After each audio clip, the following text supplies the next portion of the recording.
ప్రాంతానికి మాత్రమే పరిమితం కాకుండా కర్ణాటకలో ఉండే వివిధ ప్రాంతాలకి విస్తరించడం అనేది జరిగింది. కర్ణాటక నుంచి అది మిగిలినటువంటి రాష్ట్రాలకు కూడా విస్తరించి భారతదేశానికి అంతా కూడా వ్యాప్తి చెందేటువంటి పరిస్థితి ఈరోజు ఉంది. ప్రధానంగా హిజాబ్కు సంబంధించినటువంటి సమస్యగా ఇది ప్రారంభమై కోర్టులకు వెళ్ళి కోర్టులు ఎలాంటి నిర్ణయాన్ని చేయలేకపోవడం కారణం చేత మతాలకు సంబంధించినటువంటి ఎలాంటి దుస్తులు కానీ వేషధారణ కానీ లేకుండా కాలేజీలు స్కూళ్ళని కొనసాగించాలని చెప్పేసి ఒక తాత్కాలిక తీర్పుని హైకోర్టు ఇవ్వడం అనేది జరిగింది. నిన్న ఈరోజు కూడా హైకోర్టుల్లో ఆ వాదోపవాదాలు ఇంకా కొనసాగుతూనే ఉన్నాయి. హైకోర్టు ఇదమిద్దంగా దాన్ని తేల్చకపోవడం అనేటువంటిది, సుప్రీంకోర్టు హైకోర్టులో తేలిన తర్వాత మేము జోక్యం చేసుకుంటామని చెప్పేసి మాట్లాడడం అనేటువంటిది సమస్యని మరింత జటిలం చేస్తూ ఉంది. మిత్రులారా, బీజేపీ అధికారానికి వచ్చిన తర్వాత దక్షిణ భారతదేశంలో తాను పాక వేసేందుకు చాలా అనుకూలమైనటువంటి ప్రదేశం కర్ణాటక అని చెప్పేసి భావిస్తూ ఉంది. కర్ణాటక రాష్ట్రంలో అధికారాన్ని 2 సార్లు చవి చూసింది. ఇప్పుడు ఇంకా అధికారాన్ని అది కొనసాగిస్తూ ఉంది.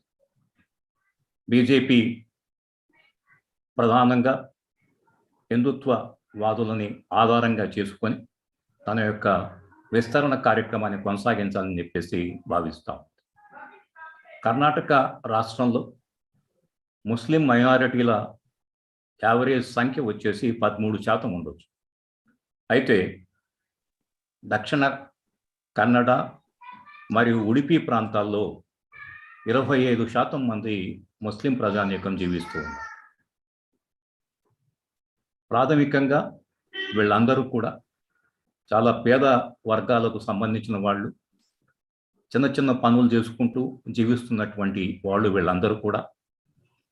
అయితే గత కొన్ని సంవత్సరాలుగా గల్ఫ్ దేశాలకు మైగ్రేట్ అయిపోయినటువంటి ముస్లింల కారణం చేత వారు తమ సొంత ప్రాంతాల్లో, సొంత గ్రామాల్లో అక్కడి నుంచి వచ్చినటువంటి సంపదని పెట్టుబడి పెట్టేటువంటి కారణాల చేత విద్యారంగంలో, వైద్య రంగంలో ఒక గణనీయమైనటువంటి కృషిని ముస్లిం వర్గాలు ఇక్కడ చేయగలిగినాయి. అంతేకాకుండా సాహిత్య రంగంలోనూ, సాంస్కృతిక రంగాల్లో కూడా ముస్లిం మైనారిటీలు తమదైనటువంటి అస్తిత్వాన్ని ప్రకటించుకోవడంలో కొంతవరకు సఫలీకృతం అయ్యేటువంటి ప్రాంతం ఈ 2 జిల్లాలు. ఈ 2 జిల్లాల్లో ప్రధానంగా నిన్న మొన్నే కాకుండా గత కొన్ని సంవత్సరాలుగా మత ఉద్రిక్త పరిస్థితులు అనేటువంటివి కొనసాగుతూ వచ్చాయి. 2007 సంవత్సరంలో బాలగోపాల్ గారు, మేము అందరం కూడా ఒక జాతీయ స్థాయి ఫ్యాక్ట్ ఫైండింగ్ కమిటీగా మ్యాంగళూరు, ఉడిపి ప్రాంతాలకు వెళ్ళడము, అక్కడ క్రైస్తవ మైనారిటీల పైన కొనసాగించినటువంటి విధ్వంసాన్ని కూడా మేము చూడడం అనేది జరిగింది. ఈ ప్రాంతంలో, మ్యాంగళూరు, ఉడిపి ప్రాంతంలో క్యాథలిక్ క్రైస్తవుల ప్రజెన్స్ కూడా ఉంది. వాళ్ళు కూడా గణనీయంగా ఒక 8% మంది వరకు ఉన్నారు. తమదైనటువంటి మత వ్యవహారాలను, సాంప్రదాయాలను కొనసాగించేటువంటి ప్రయత్నాలు క్రైస్తవ మైనారిటీలు ఇక్కడ కొనసాగిస్తూ ఉంటారు. అంతేకాకుండా ఈ మధ్యకాలంలో మత మార్పిళ్ళ జరుగుతున్నాయనేటువంటి నెపముతో ఒక చట్టాన్ని కూడా కర్ణాటక రాష్ట్ర ప్రభుత్వం తీసుకురావడం జరిగింది. ప్రధానంగా దక్షిణ కర్ణాటక, అదే రకంగా ఉడిపి ప్రాంతాలకు సంబంధించి దీన్ని ఉద్దేశించబడినటువంటిగా మనం స్పష్టం కావడం అనేది జరుగుతుంది. మరి ఈ యొక్క వాతావరణంలో తమదైనటువంటి మతాన్ని, వ్యవస్థని స్థాపించుకోవడం అనేటువంటి దానికి కొన్ని అవరోధాలు బీజేపీ హిందుత్వ శక్తులు ఎదుర్కొంటున్నాయి. ఇక్కడ ఒక బలోపేతమైనటువంటి వర్గం లింగాయట్స్. ఈ లింగాయట్స్లో ఈ రోజు కూడా వాళ్ళు బలంగా ఉండేటువంటి ఆలోచన ధోరణి ఏమిటంటే, మేము ఒక ప్రత్యేకమైన మతం మాది, మేము హిందూ మతంలో అంతర్భాగం కాదు, మాదైనటువంటి మతం ఒకటి ఉందని చెప్పేసి లింగాయత్లు చాలా బలంగా భావిస్తూ ఉన్నారు. లింగాయత్ సమాజానికి వైద్య రంగంలోనూ, విద్యారంగంలో కూడా బలమైనటువంటి పునాదులు ఉన్నాయి. చాలా కళాశాలలు, చాలా కాలేజీలన్నీ కూడా లింగాయత్ ఇన్స్టిట్యూషన్స్గా ఉంటాయి. సో ఈ లింగాయత్ వర్గాలన్నీ కూడా హిందుత్వంలో మేము భాగం కాదనేటువంటి దాన్ని పూర్వాపరం చేయాలి అంటే ఏవో కొన్ని సమస్యల్ని తీసుకొచ్చి ఆ సమస్యల ద్వారా సమాజాన్ని రెండు వర్గాలుగా, హిందువులుగా, ముస్లింలుగా విడగొట్టేందుకు కోసం వచ్చిన చిన్న చిన్న అవకాశాలను కూడా బీజేపీ వాళ్ళు ఉపయోగించుకునే ప్రయత్నాలు చేస్తూ ఉంటారు. సో ఇప్పుడు హిజాబ్ కూడా దాంట్లో అంతర్భాగం అని చెప్పేసి మనం గుర్తించాల్సి ఉంది. సో ఈ హిజాబ్ సంబంధించినటువంటి దాన్ని ఓ పెద్ద ఎత్తున కొనసాగించేందుకు కోసం వాళ్ళు ప్రయత్నాలు చేస్తూ ఉన్నారు. ఉత్తరప్రదేశ్ ఎన్నికలు ఉన్నాయి, కర్ణాటకలో వచ్చే సంవత్సరం ఎన్నికలు రాబోతూ ఉన్నాయి. కాబట్టి దీన్నంతా కూడా ఒక బ్యాక్గ్రౌండ్గా పెట్టుకొని ఈ ఉద్యమాన్ని రెండుగా విడగొట్టాలి సమాజాన్ని అనేటువంటి ఉద్దేశంతోనే ఇది కొనసాగుతుంది. ఈ విషయాలని మనతో చర్చించేందుకు ఈరోజు కర్ణాటక ప్రాంతంలో ఉండేటువంటి ఇద్దరు సామాజిక కార్యకర్తలు ఉన్నారు. ప్రొఫెసర్ పణిరాజు గారు, వీరు మ్యాంగ్లూర్ మణిపాల్ ఇంజనీరింగ్ కళాశాలలో ఉడిపిలో సివిల్ ఇంజనీరింగ్ ప్రొఫెసర్గా పనిచేస్తూ ఉన్నారు. గత 40 సంవత్సరాలుగా హక్కుల కార్యకర్తగా ఆయన కొనసాగుతూ ఉన్నారు. అంతేకాకుండా మేధో రంగంలో గ్రామ్స్కీ రచనల్ని ఆయన తర్జుమా చేసి ప్రచురించడం అనేది జరిగింది. అదే రకంగా అంబేద్కర్ యొక్క రచనలను కూడా ఆయన కన్నడంలో లిఖించడం అనేది జరిగింది. ఈ రకంగా మేధోపరమైన కృషి చేస్తూను, ఒక ప్రొఫెసర్గా కొనసాగుతూను, హక్కుల కార్యకర్తగా కూడా ఆయన ఒక కీలకమైనటువంటి పాత్రని ఈ ప్రాంతంలో ఆయన పోషించడం అనేది జరుగుతుంది. సో పనిరాజు గారు మొట్టమొదటి మాట్లాడతారు. ఆ తర్వాత మన విశాఖపట్నం మానవ హక్కుల కార్యకర్త యహారా గారు దీన్ని సంక్షిప్తంగా 5-6 నిమిషాల్లో దీన్ని మనకు సంక్షిప్త అనువాదం చేస్తారు. ఆ తర్వాత మల్లిక గారు ప్రసంగించడం అనేది జరుగుతుంది. మల్లిక గారు మాండ్యా ప్రాంతంలో 30 సంవత్సరాలుగా కృషి చేస్తున్నటువంటి వ్యక్తి.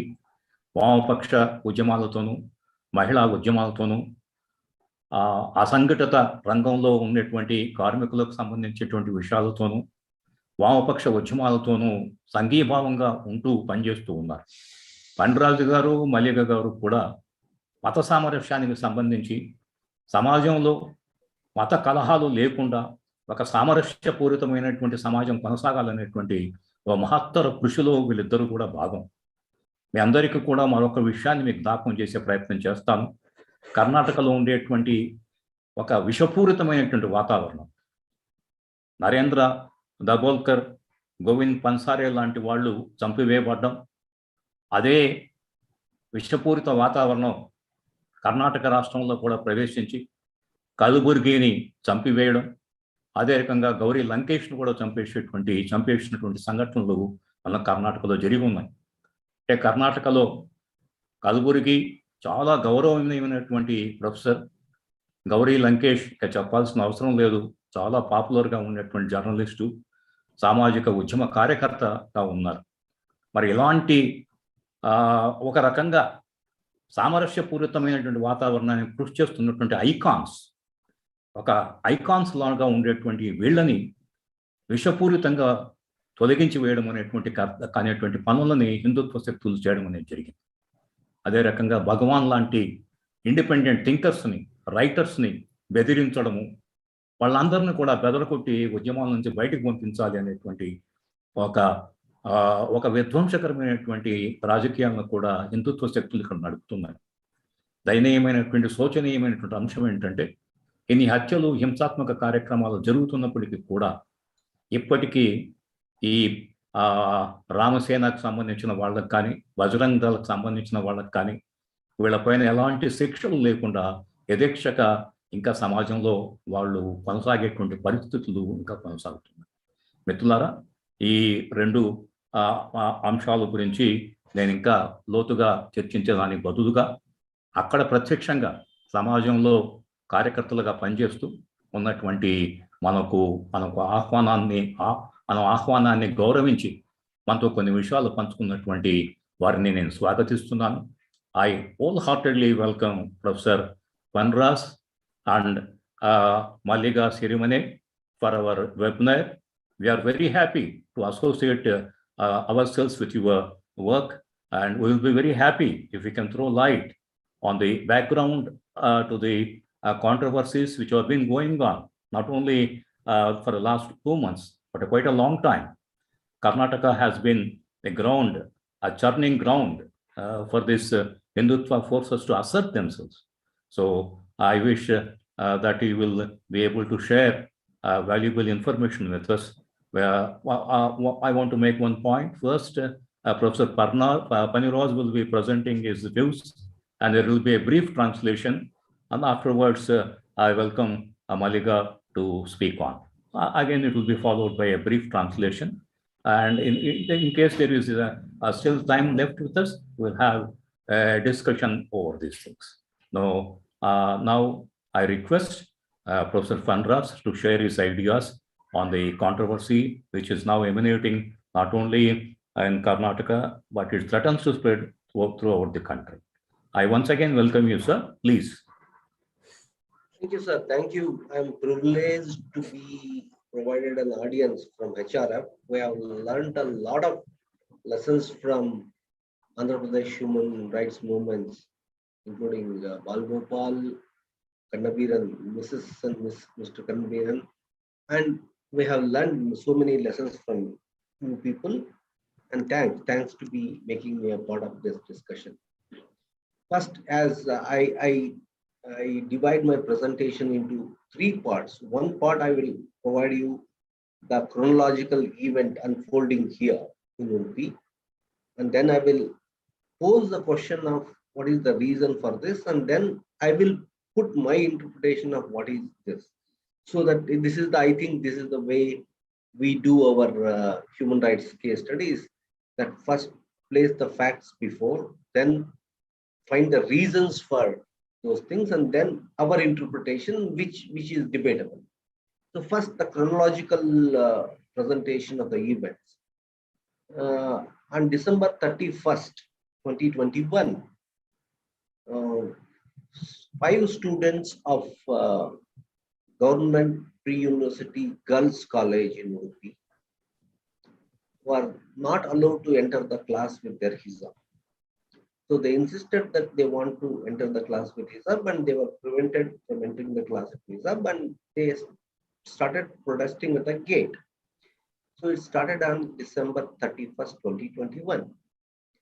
Then at that date, no media got attention to it. After it continued for next 7 days, and in next 7 days, it got the media intervention, and media started reporting. When media started reporting it, then college, there is something called as CDC, College Development Committee.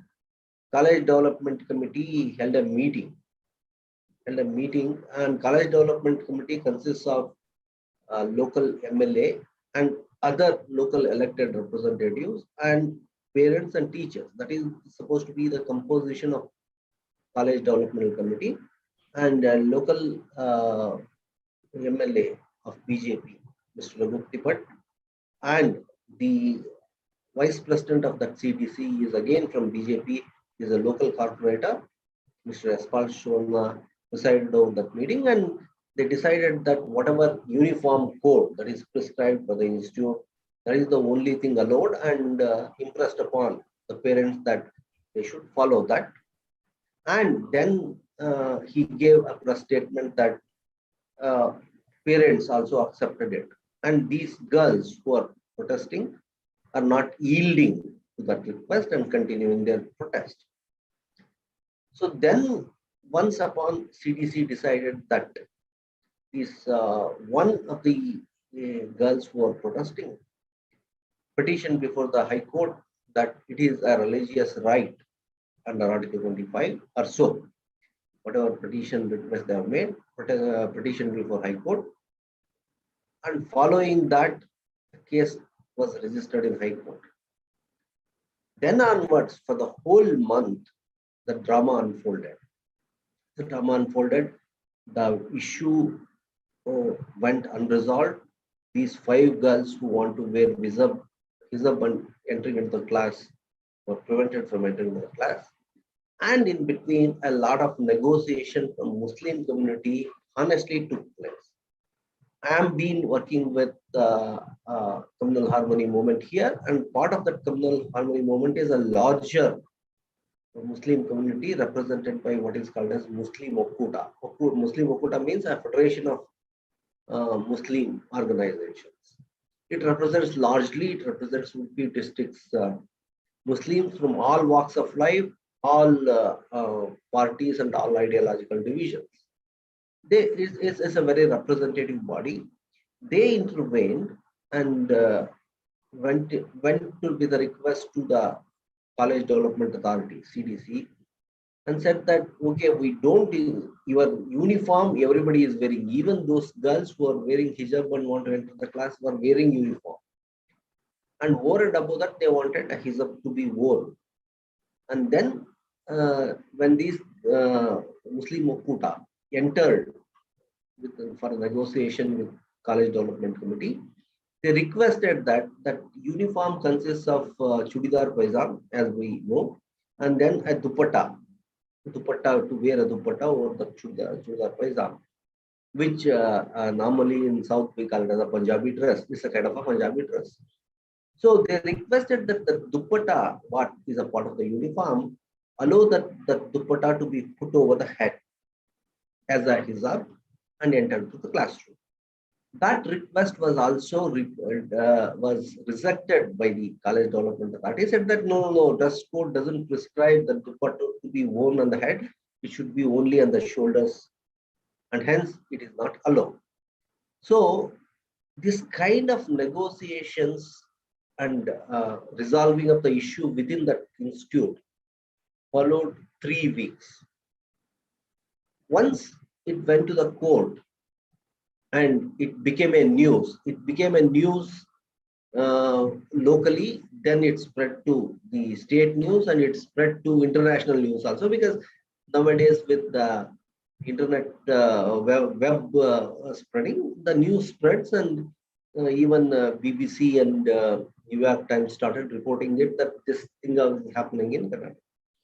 Following that spread of the news, on February 3rd, it spread to government college in Kundapur. It's a place, it's a part of Udupi district, it's a taluk in Udupi district. In that government PU college in Kundapur, which is a co-educational institution, Muslim girls were prevented to enter into the campus itself, not only classes, into the campus itself with hijab. And certain section of Hindu students, specifically male students, started arguing that if Muslim girls enter the institute with hijab, we will enter with saffron shawl. So that heated up on February 3rd and it's continued on February 4th and spread to other aided institutions in Kundapur and in Kundapur Taluk. It spread to Gangoli, it spread to Baindur. Interestingly, when February 4th it spread to Kundapur and Kundapur region from Udupi, immediately on February 5th, Karnataka government issued an order, governmental order, GIV, stating many High Court cases. I'm not going into the competency of those statements because that is it is in the jurisdiction of High Court now, and the petition being heard on that case. In that GO, they said that hijab is not part of religious practice, which comes under Article 25, and whether to allow hijab or not allow hijab depends is the prerogative of College Development Committee, and College Development Committee should take a call on it. And if College Development Committee says it's not allowed, then it is not allowed. So that is the GO which was passed on February 5th. Once that was passed on February 5th, then onwards is spread to Karnataka. And we should make it sure that until February 3rd, it was restricted to one institute in Udupi. From February 4th, it started spreading to other parts of Udupi district. February 5th, government gave an order. And once February 5th, government gave an order, that spread to other colleges in UP, specifically most famous college called as Mahatma Gandhi Memorial College, which was known for its liberal education. There also a big event was created where purportedly supported by Hindu Jagarana Vedke, students came with saffron shawl and saffron petas and argued that if allow hijab with Muslim girls to the campus with hijab, we'll wear this and come. So then college was closed, and from February 5th, government announced that 3 days all the colleges will be closed, and the issue will be decided by the High Court. Because by that time, that hearing in the High Court has come up long before all this spread over Karnataka. It has come before the High Court, and hearing was going on. And specifically, 2 or 3 more incidences took place. A kind of a violent atmosphere was created in Shumaga College, in Mandya College, and in one of the Shumaga colleges, ABVP activists went to the uh, flag post and hoisted a Kesri flag there, declaring that it is their right. So that happened in Shumaga, and in Mandya, which is supposed to be it's not a bastion of BJP.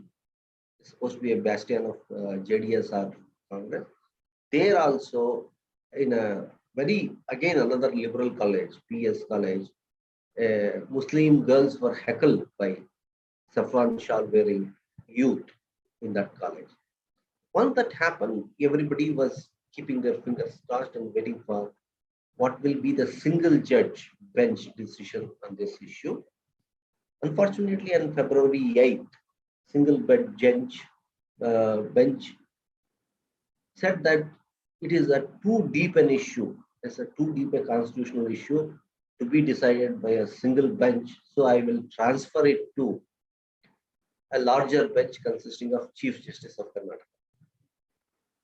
So for the petitioners, these aggrieved girls, competent lawyers, Sanjay Hegde, Devdutt Kamath, Ravivarma Kumar, these people were arguing, and especially Sanjay Hegde and Devdutt Kamath prayed for one interim relief before that High Court decision came up. They prayed that until you have decided to transfer it to full bench consisting of Chief Justice, until the decision is arrived at by 3-judge bench, full bench of High Court of Karnataka, you grant us the interim relief for the students that until such order comes, let them wear hijab and continue their education in their institutions. Post that, whatever your decision, let us see that.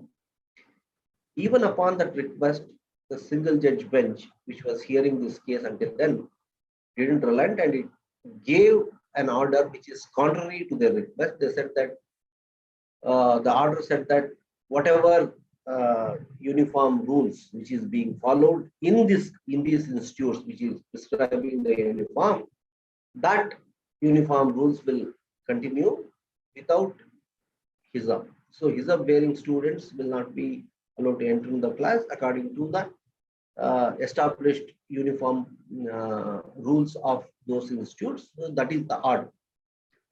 So then it became quite a contentious issue, and then it is transferred to 3-judge bench, and 3-judge bench is hearing it since February 10th. The arguments are going on.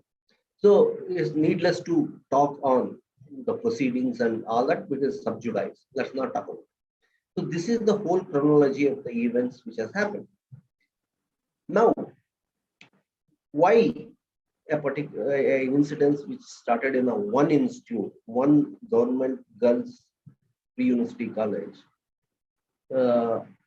which started in that institute, widespread to other institutes, why Kesri Shawl issue came up, and why now it is blown up into a constitutional issue all over the country, where whole media of India and world are descending into it and asking the question why, and why. Interestingly, answer to that is, I have already told what is the mediating role that Muslim community itself, through its moderating agencies, try to play there to quell that issue to the institute and smoothen the things and keep the harmony aside. What kept it boiling for 1 month, from December 31st to February 3rd, for almost more than 1 month? What kept the things boiling? And what led to this situation now? These can be understood by the statements given by this particular institution question, Government Pre-University Girls College, and its College Development Committee's president and vice president. The president of this College Development Committee, MLA Ragupati Bhatt, gave a statement that these girls, and it was a unanimous it's a unanimous view, he said, of the College Development Committee, that this issue started in October 2021. But until that time, the Muslim girls were not wearing hijab and coming to the class. From October 31st, they started wearing hijab and coming to the number of, according to the brief given, there are about 60 students, Muslim students in that college. So they didn't give the number, many of the Muslim girl students started wearing hijab and coming to the college. Then college authorities requested them not to do this because it violates the uniform norms. So you should not do it. They said that they convinced majority of the Muslim girls not to wear hijab, but 5 students didn't listen to them and continued wearing hijab until December 31st. And then we saw it as that they are not relenting and it's against the college uniform rules, and hence they were barred from entering into the class. That is the version which is given by CDC president, College Development Committee president, and BJP MLA of UP. In between, as I said, a Muslim representative committee, Muslim Ukota, went to College Development Committee and requested for a reformist view of converting dupatta into hijab and allowing the girls to enter the class. That was rejected. Once it spread and government GO came and it became a national issue, then Ragupati Bhatt, who is a MLA as well as College Development Authority, College Development Committee president, started issuing a statement, very curious statement, that this particular girls who insist on wearing the hijab were brainwashed by, within quotes, brainwashed by a student union college campus front, which belongs to Popular Front of India, which is the originator of SDPI, Socialist Democratic Party of India political party. They are behind this and they want to create the trouble, and they have brainwashed those girls to be part of their militant ideology, and hence creating this problem in that college.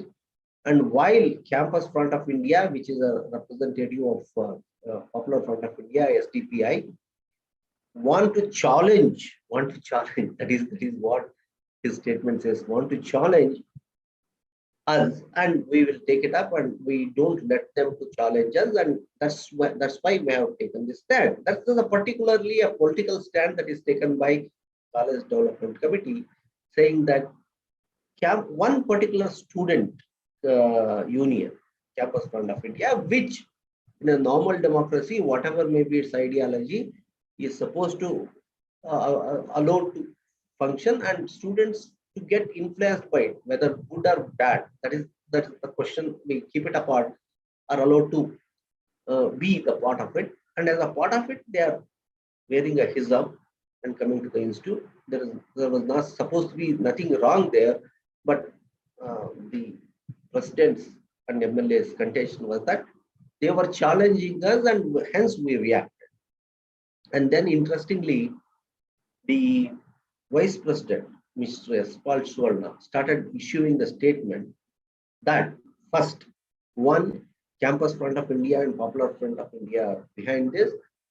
They are both terrorist organizations, and so what is being happening in this institute is a part of terrorist conspiracy, and hence allow not Hindu organizations, Hindutva organizations to take control and will resolve it.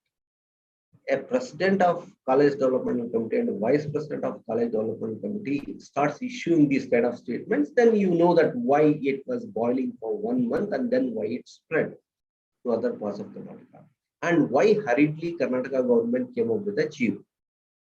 Next statement comes from an MLA and a cabinet minister in Karnataka government, Mr. Sunil Kumar, who represents Karkala constituency, a nearby UP, and he is also a cabinet minister. He issued a statement, public statement to that matter, that who are the ones who are giving monetary aid to these girls to fight in High Court. Please note my words, because this is the same sentence which is spoken by a cabinet minister of Karnataka, that who, from where these girls who have filed a case in High Court gets the monetary support, that has to be investigated. Okay. Following that, MLA Raghupati Bhatt, and who is a CDC chairman also, he said that it seems to be an international conspiracy to defame this government and this regime. Hence, this case has to be referred to National Investigation Agency. So, a small incidence of girls insisting to wear hijab and attending the classes now turned out to be an international conspiracy to defame a regime. You see that that is why I said chronology is very important. Why they kept it boiling for 30 days? Is it the insistence of the girls, or is it something which is boiling? From these statements, it's very evident that it may be, we even accepting that Campus Front of India is behind those girls to insist that they wear hijab and go. What is the constitutional issue? Constitutional issue is wearing the hijab along with the uniform, wearing the hijab and going to college is not at all an issue. Campus Front of India, whatever may be its ideology, I like it or not like it, it's a stand within constitutional limits. And wearing hijab and going to the colleges is not an uncommon thing in this undivided posting, these 2 districts of posting. If you look at the educational status of Muslim women, Muslim girls in these 2 constituencies, it follows the national trend. It follows a national trend that from 1986 onwards, the figures have started coming out, and we'll see that Muslims have a least literacy, and especially Muslim women are having a least literacy, and they started improving in after 2000.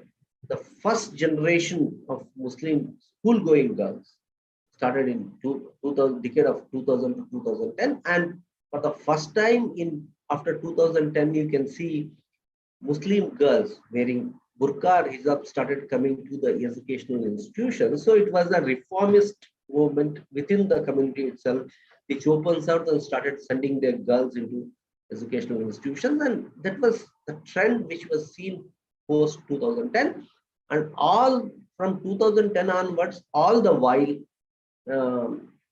all the educational institutions were allowing those Muslim girls to attend the classes with hijab. They used to come with burqa and they used to come with attend the classes. And this is a very common sight. It is a very common sight who lives in this part of the world. It's a very common sight. If you go in the morning while the college starts and go in the evening while college ends, you can see a flock of Muslim girls along with Hindu girls coming out with burqa and hijab. So nobody, none in the social society, none in the educational institution, none in the classroom, nor their colleagues, their co-students objected to wearing hijab and coming into attending the classes. So on December 31st or October 31st, as the court, it becomes an issue. So looking at all this, the normal social practice of Muslim women opening out to education, coming with all whatever the religious symbols with them and attending the classes were running calmly for last 12 years. and all of a sudden it starts in a particular institute in Udupi. You can see if you connect these events and decipher it and open out, and you see that it is the agenda of Hindutva, Sangha Parivar agenda, to size down the Muslim community and the rights what they have constitutionally. That's what being in question in High Court. Let's not dwell much on it. That's what being challenged, and they felt it's a challenge to them, and they politically, this is a political issue raked up by the College Development Committee, and which is accepted by BJP government and passing hurriedly a GO. Within 2 days, they passed the GO, which is also in question in High Court. So this is the chronology of events which has happened. Now, this is the part one, which I wanted to place before you. Part second is why this is happening. All of a sudden, this kind of issues is coming up. According to me, I've been studying the development of Hindutva politics in coastal regions since last 3 decades. Post 1990 onwards, we have been studying it, and we have also had 2 volumes of case study and a volume of documentation from our comrades on spread of communal violence and the nature of communal violence in coastal districts of Karnataka. It indicates criminalization of the normal life of minority community Muslims. All the normal activities which were normal practices, that you can see around and any majority community can see around, and they have accepted those practices as a coexistent society and coexist community. Few of the normal day activities were picked up and criminalized. One is mosque, leave alone Babri Mosque. A normal mosque where Muslims go to prayer, because since they pray 5 times a day. There is a small community which lives in a geographical location, will erect a mosque, and they call it, that local community, they call it as Jamaat, and for each Jamaat there will be a mosque which they go for prayer. Since Muslims are not ghettoized in Udupi and Dakshin Kannada, they live among all the other communities. Wherever they live in community, they will erect a mosque and go for a prayer. Mosque need not be a very grand mosque. It may be an ordinary hall. They will go and pray there. And that particular mosque were questioned. Why Muslims want so many mosques? 8 families, 10 families, they form a mosque.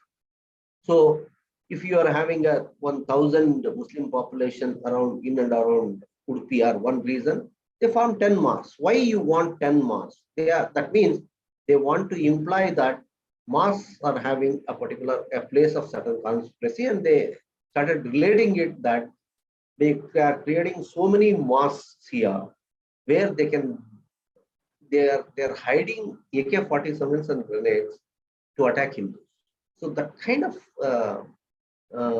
propaganda was spread by Hindutva organizations, to terrorize the majority community, that you look at suspicion these mosques. And any new mosque which was supposed to be built started landing into revenue issues, that it will not be permitted, and that this problem is there, that problem is there, and the existence of oldest mosques which are existing for 100 years have started cropping up. And at least as of now, today, in small region of Udupi, we are having 2 mosques whose revenue existence is questioned. So first, the criminalization of mosques, which is a normal activity, which is having a word in Tulu, which is a language which is spoken here called as Palli. That Palli was criminalized. Next kind of criminalization activity happened with the cow transportation. See, so if I exceed the time, please help me. I will be ready. Next criminalization happened with cattle transportation. It's a normal practice here in this part of the Karnataka. I am not sure. In other parts of Karnataka, I am not sure. in other parts of India, but at least in the coastal districts, as we have studied it, it's a common practice that unyielding cows of Hindus, specifically market Hindus, agrarian Hindus, unyielding cows is heavy for them. They want to sell it to slaughterhouses, but they don't want to do it because their religion doesn't allow cow to be slaughtered. So what they do is they hire a brokers, which is having a particular professional word in this part of the world called as Pairino. So those brokers will buy those unyielding cows and transport it to slaughterhouses, which were there in every municipality. In Udupi, a slaughterhouse was there, in Mangalore, slaughterhouse there, in Kuda, everywhere municipality controlled slaughterhouses were there. They will transport it there, they get their commission, make a living, and it was a brokerage. It was a brokerage, it's a profession of a brokerage to buy the unyielding cows and transport it to the slaughterhouses and for beef. So this was a normal activity which was accepted normally by the society. From 2000 on, especially 2001 and 2002, as the Goraksha movement started all over India, you know the instances in Orissa and all, that also started cropping up in coastal districts, and attacks on cattle transporters started happening. The majority of the cattle transporters supposed to be Muslims and few were Hindus, but irrespective of whether they are Hindus or Muslims, the criminalization of this profession of cattle brokerage, which was sold by Hindus to be slaughtered to Muslim brokers and transported to cattle in slaughterhouses, was criminalized. And from 2001 to 2010, we have ourselves recorded around 50 to 70 cases of attack on the cattle transporters, specifically targeted to Muslim. That means a very normal activity in an agrarian society was criminalized. That is the second instance. Mosque was criminalized, and a professional activity part of agrarian society, which was supported by everyone, including Hindus, was criminalized. Third was footwear shops and fancy stores. You know, footwear, I am not sure what is the situation in Andhra and Telangana. At least in this part of Karnataka and most part of Karnataka, footwear shops are owned by Muslims. Footwear shops and fancy stores, bangle and bindi stores and something. So those fancy stores were majorly, I don't have a statistics to say how much is their ownership. It is owned by Muslims. That particular business which Muslims rely on for their life was criminalized by saying that because large section of footwear business and fancy store business is from majority community women who go there for footwear and things. They started spreading propaganda that you go to footwear shops or fancy shops, Muslim vendors lure Hindu women, young Hindu women.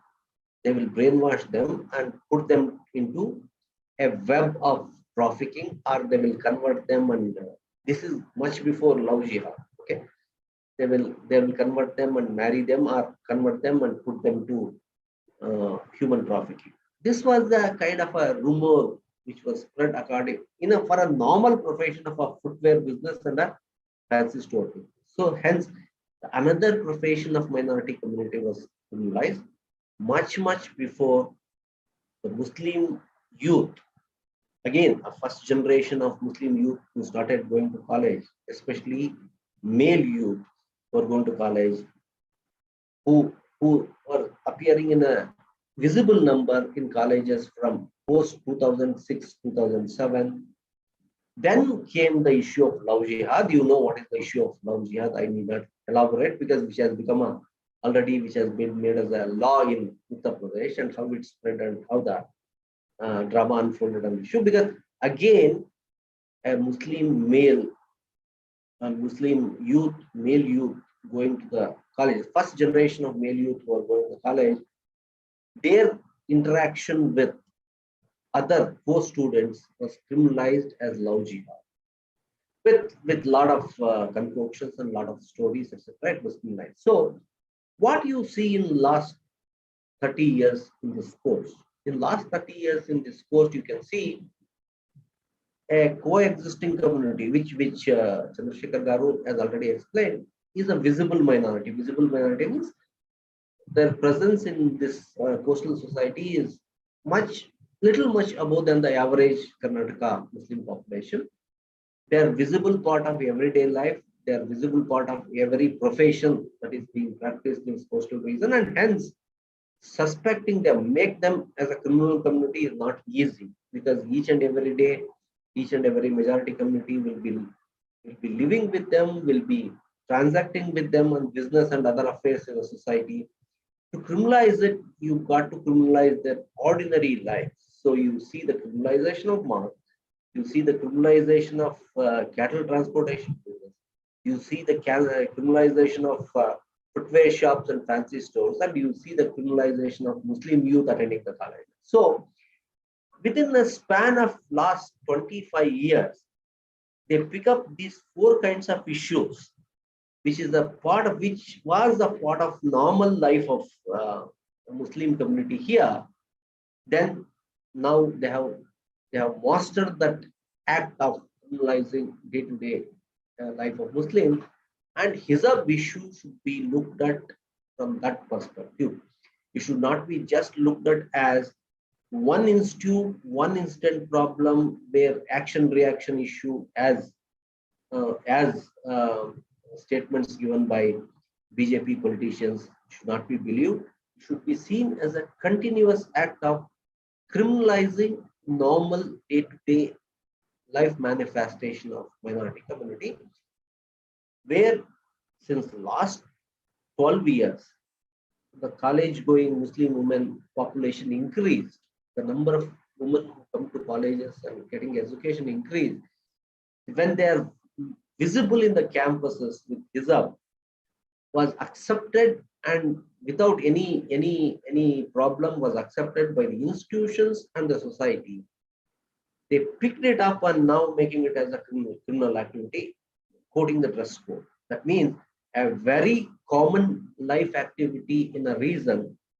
You can see the fifth instance of criminalizing a particular practice of minority community, and hence it continues in a chain of criminalizing the whole community, branding them as kind of threat to Hindu society, and hence furthering the cause of Sangha Parivar Hindutva politics, which is have deep rooted in this part of Karnataka, and which is spreading.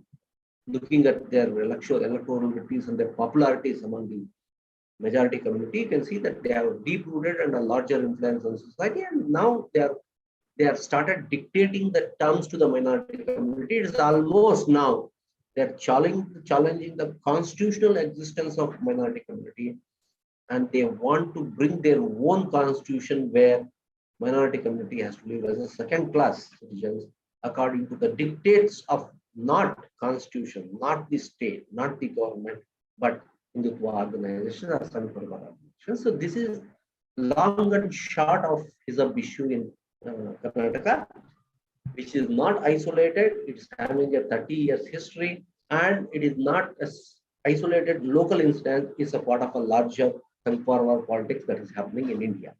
That is my submission. I can answer to any other queries if my learned comrades can ask me. Thank you. Thank you.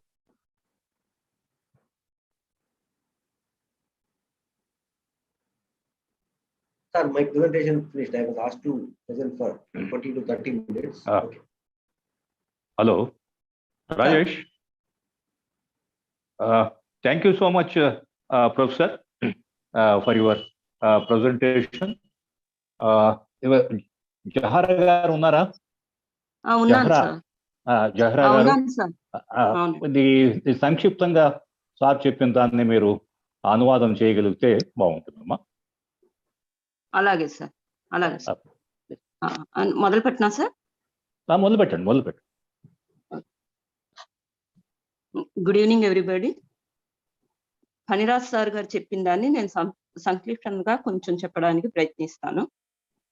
Sir తన మొత్తం speech ని 3 అంశాలుగా దాన్ని విడదీశారు. ఒకటి ఏంటంటే జరిగిన విషయాలన్నీ facts ని ఒక క్రానలైజింగ్ ఈవెంట్ లో చెప్పడానికి, అవి ఎందుకు జరిగాయి అన్న వాటి రీజన్స్ ని, కారణాలు మనం వెతుక్కోవాలి. ఆ రీజన్స్ ని మనం మన ఏదైతే ఆలోచన విధానం ఉందో దాంతో మనం ఇంటర్ప్రిట్ చేయాలి అన్నది. ఫ్యాక్ట్స్ విషయానికి సార్ చెప్పింది ఏంటంటే, ఇది మొట్టమొదటిసారిగా 31/12/2021 అంటే లాస్ట్ ఇయర్ 31st డిసెంబర్ నాన్ని ఒక గవర్నమెంట్ ప్రీ యూనివర్సిటీ కాలేజ్ లో కొంతమంది పిల్లలు గేటు దగ్గర నిల్చొని ప్రొటెస్ట్ చేస్తున్నారు. వాళ్ళు చేయడం 7 రోజులు అయిన తర్వాత మీడియా వాళ్ళ కళ్ళ పడిన తర్వాత అసలు ఎందుకు ప్రొటెస్ట్ చేస్తున్నారు అంటే, వాళ్ళని హిజాబ్ తో లోపలికి రానివ్వలేదని. 7 రోజుల తర్వాత ఎప్పుడైతే మీడియా అటెన్షన్ వచ్చిందో, అక్కడ కాలేజ్ డెవలప్మెంట్ కమిటీ ఉంది. అందులో ఎవరెవరు ఉంటారంటే, లోకల్ ఎమ్మెల్యే ఉంటారు, ప్రెసిడెంట్ వైస్ ప్రెసిడెంట్స్ గా పేరెంట్స్ ఉంటారు, టీచర్స్ ఉంటారు, లోకల్ కార్పొరేటర్ కూడా ఉంటారు. వీళ్ళందరూ కూడా దాని మీద చర్చించారు. చర్చించిన తర్వాత పేరెంట్స్ తో చర్చించిన తర్వాత అందరూ యూనిఫామ్ వేసుకోవాలి అని ఒక నిర్ణయానికి వస్తే దాని పేరెంట్స్ కూడా దాన్ని ఒప్పుకున్నారు. ఒప్పుకున్న తర్వాత కూడా మళ్ళీ ఈ ముస్లిం అమ్మాయిలు మేము హిజాబ్ వేసుకుంటామని వాళ్ళు ప్రొటెస్ట్ చేస్తూ హైకోర్టు ముందు కేసు వేశారు. ఇదంతా ఒక 1 నెల రోజుల పాటు జరిగింది. జరిగిన తర్వాత అక్కడ ఎవరైతే ముస్లిం కొన్ని ఫెడరేషన్ ఆఫ్ ముస్లిం ఆర్గనైజేషన్స్ ఉన్నాయో, ఈ 1 నెల రోజుల పాటు జరగడంలో వాళ్ళు అంతకు ముందు అక్కడ కమ్యూనల్ హార్మనీ మీద పనిచేస్తున్న వాళ్ళు వెళ్ళి అందులో ఇంటర్ఫియర్ అయ్యారు. ఆ ఇష్యూలో ఇంటర్ఫియర్ అయిన తర్వాత కాలేజ్ డెవలప్మెంట్ అథారిటీతో మాట్లాడి ఏమని రిక్వెస్ట్ చేశారు అంటే, వాళ్ళు ఉన్న ఏదైతే కాలేజ్ ప్రిస్క్రైబ్ చేసిన యూనిఫామ్ ఉందో ఆ యూనిఫామ్ లో చున్నీ దుప్పట్టాని తీసి వాళ్ళు తల మీద హిజాబ్ కింద వాళ్ళు కప్పుకుంటారు, దాన్ని అలౌ చేయమని వాళ్ళు అడిగారు. యూనిఫామ్ అన్న దాన్ని మేము ఏమి వ్యతిరేకించడం లేదు, పిల్లలు దాన్నే ఫాలో చేస్తారు, కానీ దుప్పట్టా తల మీద వేసుకోవడానికి as the part of the tradition ని అలౌ చేయండి అని చెప్తే దాన్ని కూడా కాలేజ్ డెవలప్మెంట్ అథారిటీ ఒప్పుకోలేదు. దాన్ని ఒప్పుకోకపోతే అప్పుడు ఈ నెగోషియేషన్స్ 3 వారాల పాటు జరిగాక వాళ్ళు కోర్టుకు వెళ్ళారు. కోర్టుకు వెళ్ళిన తర్వాత మీడియా అటెన్షన్ వచ్చింది. మీడియా అటెన్షన్ ఇదంతా జరిగిన తర్వాత మనకి నేషనల్ ఇంటర్నేషనల్ లెవెల్ వరకు వెళ్ళింది. తర్వాత February 3rd కి అది గవర్నమెంట్ కాలేజెస్ కి కుందాపూర్, ఉడిపి డిస్ట్రిక్ట్స్ కూడా ఇది పాకింది. అక్కడ కూడా ముస్లిం అమ్మాయిలను ఎవరిని లోపలికి రానివ్వలేదు. కొంతమంది మేల్ హిందూ స్టూడెంట్స్ ఏం చేశారంటే, మీరు హిజాబ్ వేస్తే మేము కాషాయ కండువాలు తలపాగులు చుట్టుకొస్తామన్నారు. February 4th కి మిగతా డిస్ట్రిక్ట్స్ కి వెళ్ళింది. 5th ఫిబ్రవరికి గవర్నమెంట్ ఆఫ్ కర్ణాటక హడావుడిగా ఏం చేసింది అంటే, కొన్ని పాత కోర్టు జడ్జిమెంట్స్ ని పరిగణనలోకి తీసుకుంటూ ఒక జీవోని రిలీజ్ చేసింది. ఆ జీవోలో గవర్నమెంట్ ఆఫ్ కర్ణాటక ఏం చెప్పింది అంటే, హిజాబ్ అన్నది రిలీజియస్ ప్రాక్టీస్ లో ఎసెన్షియల్ పార్ట్ కాదు కాబట్టి మేము ఈ జీవోని రిలీజ్ చేస్తున్నాం. కాలేజ్ డెవలప్మెంట్ కమిటీస్ వాళ్ళకే అన్ని రకాలుగా ప్రెరాగేటివ్ ఉంటుంది, వాళ్ళకే పవర్స్ ఉంటాయి యాజ్ అటానమస్ బాడీ కాబట్టి వాళ్ళు ఎలా చేస్తే చెయ్యొచ్చు, హిజాబ్తో లేకపోతే లేదు అని. తర్వాత February 5th నుంచి అన్ని కాలేజీల్లోకి ఈ ఇష్యూ పాకింది. అక్కడి నుంచి ఏంటంటే మెజారిటీ కమ్యూనిటీకి సంబంధించిన స్టూడెంట్స్ సాఫ్రాన్ షాల్స్ తో రావడం మొదలుపెట్టారు. గవర్నమెంట్ 3 రోజుల పాటు కాలేజీలన్నీ మూసింది. ఈ లోపు హైకోర్టులో హియరింగ్ స్టార్ట్ అయింది. ఇది ఇలా జరుగుతుండగా షిమోగాలోని మాండ్యా కాలేజ్, షిమోగాలో మనం చూసాము, అక్కడ ఒక 2 చాలా లిబరల్ కాలేజెస్ ఉన్నాయి. అందులో కొంతమంది స్టూడెంట్స్ షిమోగాలో జెండాని, మన నేషనల్ ఫ్లాగ్ ని తీసి కాషాయ జెండాని ఎగరవేశారు. అలాగే ఏంటంటే మాండ్యా కాలేజ్ లో ఎవరైతే ముస్లిం అమ్మాయిలు వచ్చారో వాళ్ళని వీళ్ళు షాల్స్ అవి వేసుకొని హెకల్ చేయడం, వెక్కరించడం అన్నది మొదలు పెట్టారు. February 8th single judge bench high court of కర్ణాటకలో ఈ ఇష్యూ గురించి ఎక్కడైతే పిటిషన్ వేశారో వాళ్ళు వింటూ ఏం చెప్పారంటే, ఇందులో కాన్స్టిట్యూషనల్ రాజ్యాంగపరమైన విషయాలు చర్చించవలసిన అవసరం ఉంది కాబట్టి 3 జడ్జెస్ ధర్మాసనానికి దీన్ని మేము ట్రాన్స్ఫర్ చేస్తున్నాం అని చెప్తే, అప్పుడు పిటిషనర్స్ అడ్వకేట్ ఏంటంటే, కనీసం మీరు ఒక ఇంటర్మ్ రిలీఫ్ ఇవ్వండి, అది హీరింగ్ చాలా రోజులు పట్టొచ్చు కదా, ఈలోపు వాళ్ళు వాళ్ళ హిజాబ్తో కాలేజీకి వచ్చేటట్టు ఇవ్వండి అంటే, ఆ ఇంటర్మ్ రిలీఫ్ ఇవ్వకుండా ఇన్ కాంట్రరీ టు ఇట్ ఏమని వచ్చింది అంటే, ఇంటర్మ్ రిలీఫ్ ఎవరు కూడాను వాళ్ళ వాళ్ళ మతానికి సంబంధించిన ఏ చిహ్నాలు, ఏ డ్రెస్ కోడ్ తోనూ కాలేజీకి రాకూడదు అని వచ్చింది. యూనిఫామ్ రూల్ నే మీరు కంటిన్యూ చేయండి, హిజాబ్ వేసుకోకుండా రండి అని. తర్వాత February 10th అది 3 జడ్జెస్ బెంచ్ కి రిఫర్ చేశారు. ఈ లోపు ఇదంతా జరుగుతున్నప్పుడు, అంటే వాటి గురించి ఇప్పుడు మాట్లాడుకోవడం అది సబ్జుడిస్ కాబట్టి మనం లీగల్ ఆస్పెక్ట్స్ ని మాట్లాడలేదు. అయితే ఈ ఫ్యాక్ట్స్ ఏవైతే ఈ ఈవెంట్స్ జరిగాయో December 31 నుంచి February 10 వరకు, వీటికి జరిగిన అసలు కారణాలు ఏంటి, ఏ కారణాల వల్ల ఇది ఇంతగా స్ప్రెడ్ అయింది అన్నది కానీ మనం ఆలోచిస్తే, కారణాలు సార్ చెప్పిన దాంట్లో ఏంటున్నాయంటే, అంటే డిసెంబర్ 31 నుంచి ఫిబ్రవరి 3 వరకు జరిగిన విషయాలు గవర్నమెంట్ కాలేజెస్ లోను సిడిసి ప్రెసిడెంట్లు స్టేట్మెంట్లు, వైస్ ప్రెసిడెంట్లు స్టేట్మెంట్లు గాని మనం కొంత నిశితంగా పరిశీలిస్తే మనకి కారణాలు కొంత అర్థమవుతాయి. 31 అక్టోబర్ నుంచి president of college community development community ఏమని చెప్పారు అంటే, 31 అక్టోబర్ 2021 నుంచి ఈ ముస్లిం పిల్లలు పర్టికులర్ గా హిజాబ్ వేసుకుంటూ వస్తున్నారు. ఇక్కడ 60 మంది వరకు ముస్లిం పిల్లలు ఉన్నారు. సడన్ గా అందులో ఎక్కువ మంది హిజాబ్ వేసుకోవడం మొదలు పెడితే మేము వాళ్ళని పిలిచి మాట్లాడి కన్విన్స్ చేశాము. అందరూ వేసుకోమని చెప్పారు. కానీ ఒక్క 5 ముస్లిం గర్ల్స్ స్టూడెంట్సే మేము తప్పకుండా వేసుకుంటాము అని చెప్పి వాళ్ళు ప్రొటెస్ట్ చేస్తే సిడిసి మేము వాళ్ళని లోపలికి రానివ్వలేదు అని.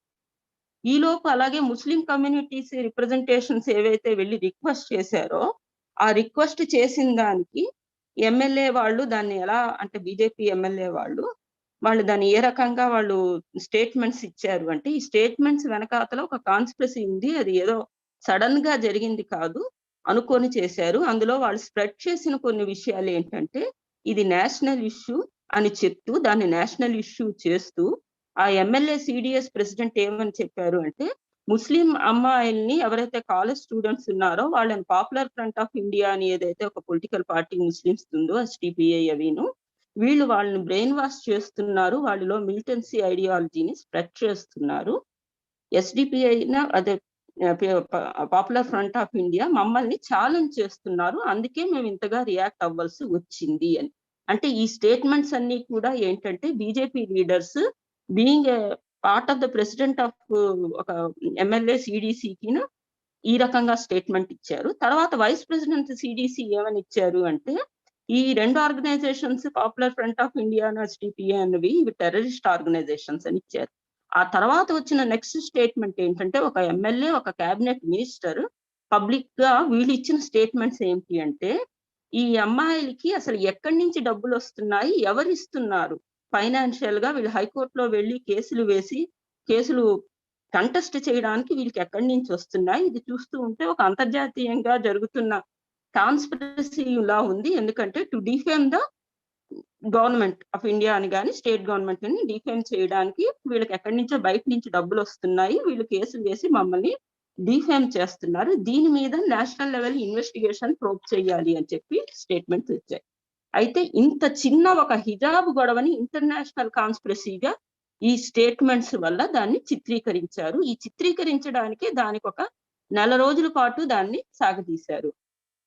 అయితే ఇంకొన్ని కారణాలు గాని మనం చూసుకుంటే అసలు ఇది ఎందుకు జరిగాయి అన్నది చూసుకుంటే 2000 నుంచి 2010 లోపులు అంతవరకు ఎడ్యుకేషన్ స్టేటస్ ఏదైతే అంటే విద్యాపరంగా వెనకబడిన ఉన్న ముస్లిం గర్ల్స్ ఒక ఫస్ట్ జనరేషన్ ముస్లిం గర్ల్స్ అన్నది కాలేజీకి రావడం మొదలుపెట్టారు. బుర్ఖా వేసుకొని హిజాబ్ వేసుకొని రావడం అన్నది ఆ కమ్యూనిటీలో వచ్చిన రిఫార్మ్స్ తో పాటు మనం 2010 నుంచి దీన్ని ఎక్కువగా చూస్తాము. ఇలా అన్ని ఇన్స్టిట్యూషన్స్ లోనూ వీళ్ళు రావడం, వాళ్ళని ఇన్స్టిట్యూషన్స్ అలౌ చేయడం, మనం జనరల్ గా రోజు బయటకు వెళ్ళినప్పుడు బుర్ఖాలో హిజాబ్ లో పిల్లల్ని చూడడం, మిగతా అంటే ఉద్యోగాల్లో గాని చదువుల్లో గాని వాళ్ళని యాక్సెప్ట్ చేయడం అన్నది ఒక సర్వసాధారణమైన విషయం అయ్యింది. అయితే దాన్ని గత 12 ఏళ్లుగా ముస్లిం అమ్మాయిలు బుర్ఖాలతో వచ్చి చదువుకోవడం అన్నది పెరగడం, ఉడిపిలోను మరో డిస్ట్రిక్ట్స్ లో పెరగడం అన్నది దీన్ని బీజేపీ భారతీయ జనతా పార్టీ ఒక ఛాలెంజింగ్ ఇష్యూ కింద తీసుకుంది. సార్ చెప్తున్నది ఏమిటి అంటే, మనకి బీజేపీ అడ్రస్ చేస్తున్న ఇష్యూస్ అన్ని కూడా ముస్లిం కమ్యూనిటీలో వచ్చిన ఏవైతే డెవలప్మెంట్స్ ఎడ్యుకేషనల్ గా కానీ ఫైనాన్షియల్ యాక్టివిటీస్ లో కానీ వచ్చిన డెవలప్మెంట్స్ ఏవైతే ఉన్నాయో ఆ డెవలప్మెంట్స్ ని ఒక భయం బూచి కింద చూపించి అది ఛాలెంజ్ కింద తీసుకొని మన మీద వస్తున్న అటాక్స్ లో క్రమంలో హిజాబ్ ఒకటి అన్నది. మనం ఫస్ట్ అందులో చూసుకున్నది ఏంటి అంటే, ఈ communal violence criminalization of minorities అన్నది కొన్ని సంవత్సరాలుగా కమ్యూనల్ అంటే పర్టికులర్ గా కర్ణాటక గురించి అనుకుంటాను. ఆ కమ్యూనల్ వైలెన్స్ దాని కారణాలు మనకు తెలుసు. దాన్ని యాక్సెప్ట్ చేస్తూ దాన్ని బతకడం, దాంతో అంటే కంటిన్యూ అవనున్నది ఈ కమ్యూనిటీ అలవాటు చేసుకుంది. ఆ తర్వాత నుంచి మాస్కులు అన్నది క్రిమినలైజేషన్ ఆఫ్ మాస్క్ అన్నది ఒక ఫస్ట్ వచ్చిన అటాక్. జమాత్ అంటే ముస్లిం కమ్యూనిటీ ఎక్కడైనా కొంతమంది ఉంటే వాళ్ళు జమాత్ కింద ఒక సొసైటీ కింద ఆర్గనైజ్ అయ్యి వాళ్ళు ఒక ప్రేయర్ హౌస్ ని కట్టుకుంటారు. ఆ ప్రేయర్ హౌస్ చాలా పెద్దవి కడతారు. 8-10 ముస్లిం ఫ్యామిలీస్ ఉన్నా కూడా ఒక మాస్క్ కడతారు. ఇప్పుడు ఆ ఊర్లో 1000 మంది ముస్లిమ్స్ ఉంటే అక్కడ 10 పెద్ద మాస్కులు ఉన్నాయి. అవి ఎందుకున్నాయి? దాన్ని బీజేపీ ప్రొపగండా ఏం చేసింది అంటే, అంత పెద్ద మాస్కులు వాళ్ళు ఎందుకు కడుతున్నారు అంటే, మెజారిటీ మీద అటాక్ చేయడానికి AK-47 అందులో పెడుతున్నారు. ముస్లిమ్స్‌ని అంటే వీళ్ళని ఒక టెర్రరిస్టులుగా చూపించి వీళ్ళు మెజారిటీని టెర్రరైజ్ చేయడానికి ఇవి కడుతున్నారు అని దాన్ని బట్టే ప్రతి మాస్క్ మీద కొన్ని రెవెన్యూ ఎగ్జిస్టెన్స్ ఇష్యూస్ మీద క్వెషన్స్ గాని, మిగతా పాతవి కొట్టేటప్పుడు కొత్తవి కట్టడానికి పర్మిషన్స్ మీద ఇష్యూస్ గాని, పాత మాస్కులు కొట్టేటప్పుడు వచ్చే ప్రాబ్లమ్స్ గాని వీటి వల్లే వస్తున్నాయి. అది first attack is on criminalization of mask. ఒక ప్రేయర్ హాల్‌ని క్రిమినలైజ్ చేయడం అనేది. తర్వాత ఏంటంటే అగ్రేరియన్ పార్టీ వ్యవసాయ రంగంలో ఒక మేజర్ పార్ట్ ఏంటి అంటే, పశువులు ఏవైతే ఒట్టిపోయిన ఆవులు ఉంటాయో వాటిని మెజారిటీ కమ్యూనిటీ దాన్ని ఒట్టిపోయిన ఆవుల్ని అమ్మేస్తారు వాళ్ళు. ఎందుకంటే హిందూ రిలీజన్ యాక్సెప్ట్ చెయ్యదు గాబట్టి ఆవుల్ని దీనికి పంపించడం, స్లాటర్ హౌస్‌కి పంపించడం యాక్సెప్ట్ చెయ్యదు గాబట్టి, ఒక బ్రోకరేజ్ సిస్టమ్ అన్నది నడిచేది. ముస్లిమ్స్ వాళ్ళని హిందువుల దగ్గర నుంచి ఒట్టిపోయిన ఆవులు కొని మున్సిపాలిటీస్ ఏవైతే స్లాటర్ హౌసెస్‌ని కండక్ట్ అంటే మేనేజ్ చేస్తున్నాయో అది బెంగుళూరులో గాని, ఉడిపిలో గాని ఈ రైతుల దగ్గర నుంచి కొని ఇక్కడి నుంచి వాళ్ళు మున్సిపాలిటీస్ అమ్మడం, ఆ కమిషన్ తీసుకోవడం అన్నది ఒక financial activity relating to agrarian sector. దాని మీద వాళ్ళు క్రిమినలైజ్ చేయడం ఎలా మొదలుపెట్టారు అంటే, మనకి 2001 నుంచి గోరక్ష మూవ్‌మెంట్ అన్నది మనకి పెరిగింది. ఆ మూవ్‌మెంట్‌లో భాగం ఏంటి అంటే, వీళ్ళు ఎవరైతే హిందువులు వాలంటరీగా అమ్మిన దాన్ని వీళ్ళు తీసుకెళ్ళి స్లాటర్ హౌస్ మున్సిపాలిటీ గవర్నమెంట్ నడుపుతున్న స్లాటర్ హౌస్‌కి అమ్ముతున్నప్పుడు, ఈ మధ్యన ఉన్న ఈ ముస్లిమ్స్ మీద వీళ్ళని అటాకులు చేసి అక్కడ క్రిమినలైజేషన్ ఆఫ్ క్యాటిల్ బ్రోకరేజ్ అన్నది జరిగింది. ఇది రెండోది. మన 2000 నుంచి 2010 వరకు చూసుకుంటే 1-70 కేసుల వరకు ఈ వీళ్ళ మీద అటాక్స్ జరిగాయి. మూడోది ఏం చెప్పారు అంటే సారు, ఎక్కువగా ముస్లిమ్స్ 2 బిజినెస్‌లు అక్కడ చేస్తారు. ఒకటి ఏంటంటే జోళ్ళు అమ్మే షాపుల బిజినెస్. తర్వాత ఈ ఫ్యాన్సీ స్టోర్స్, గాజులు అవి ఆడవాళ్ళు పెట్టుకునే బొట్లు అమ్మే షాప్స్ ఎక్కువగా ముస్లిమ్స్ నడుపుతున్నారు. దీనివల్ల దీన్ని క్రిమినలైజేషన్ ఈ ఫైనాన్షియల్ యాక్టివిటీని ఎలా చేశారు అంటే, అక్కడికి వెళ్ళిన ఎవరైతే హిందూ మహిళలు ఉన్నారో వాళ్ళని వీళ్ళు మభ్యపెట్టి, వాళ్ళని అట్రాక్ట్ చేసి, లూర్ చేసి, వాళ్ళని ప్రేమలో దింపి, వాళ్ళని కన్వర్ట్ చేసి పెళ్లిళ్లు చేసుకోవడమో, లేకపోతే ఎక్కడైనా అమ్మీయడమో జరుగుతుంది ట్రాఫికింగ్‌కి. కాబట్టి అంటే ఇదంతా లవ్ జిహాద్ అన్నది మనం ఇప్పుడు వింటున్నాము. ఈ రీసెంట్‌గా ఒక 5, 6 ఇయర్స్ నుంచి. దానికన్నా ముందు వచ్చిందిది. అది క్రిమినలైజేషన్ ఆఫ్ ఫైనాన్షియల్ యాక్టివిటీ అన్నది జరిగింది. అలాగే 2006, 2011 ప్రాంతంలో ముస్లిం మేల్ ఎవరైతే కుర్రవాళ్ళున్నారో కాలేజీకొచ్చి చదువుకోవడం మొదలుపెట్టారు. వాళ్ళ యాక్టివిటీ ఎక్కువైంది. అప్పుడు ఈ లవ్ జిహాద్ అన్నది పుట్టింది. గత 30 ఏళ్లను గాని మనం చూసుకుంటే, ఈ హిందూ, ముస్లిం, మెజారిటీ, మైనారిటీ కమ్యూనిటీస్ వాళ్ళ సహజీవనంలో కొంచెం ఎక్కువగా కనిపించే విజిబుల్ మైనారిటీ ఏదైతే ఉందో ముస్లిమ్స్ ఉన్నారో, వాళ్ళ జీవితంలో జరిగే అంటే వాళ్ళ జీవన శైలిలో ఉండే సర్వసాధారణమైన విషయాలన్నిటిని కూడాను అది మెజారిటీలకి ఏదో థ్రెట్ అన్నట్టు చెప్పి దాన్ని భయపెట్టడం మొదలుపెట్టి, ప్రతి సాధారణ యాక్టివిటీ ఆఫ్ ముస్లింని క్రిమినలైజ్ చేయడం అన్నది మొదలుపెట్టారు. ఇన్ టోటల్ ఏంటంటే క్రిమినలైజింగ్ ఆఫ్ ముస్లిం కమ్యూనిటీ అని చేశారు. మన గత 25 సంవత్సరాలు గాని చూసుకుంటే, ఒక ముస్లిం గడిపే సాధారణ జీవితాన్ని కూడా అందులో కొన్ని విషయాల్ని, అంశాల్ని క్రిమినలైజ్ చేయడం మొదలుపెట్టారు.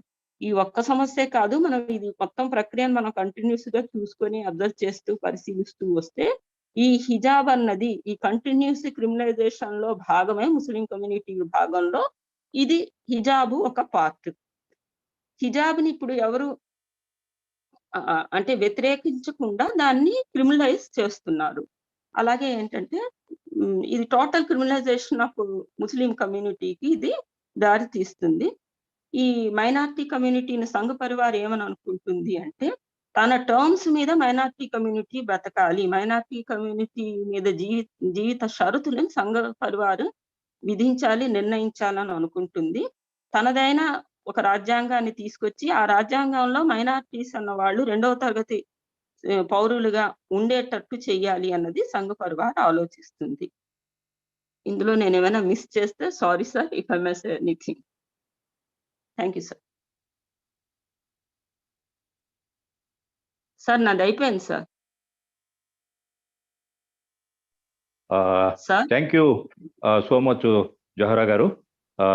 ఏం మిస్ కాకుండా మీరు చెప్పారు. సో ధన్యవాదాలు.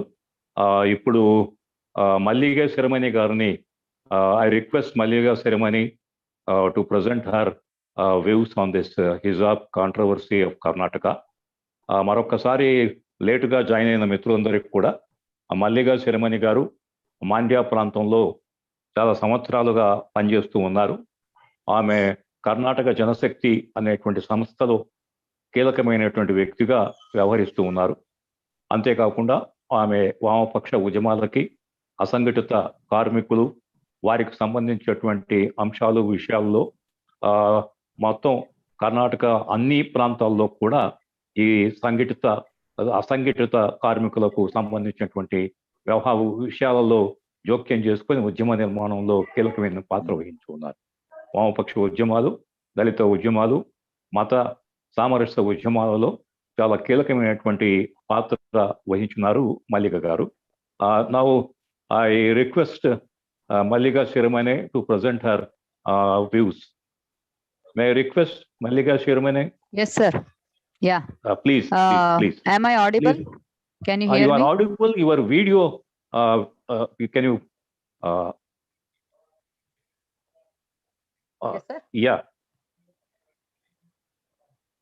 Is it okay? You are not visible. I think I am visible.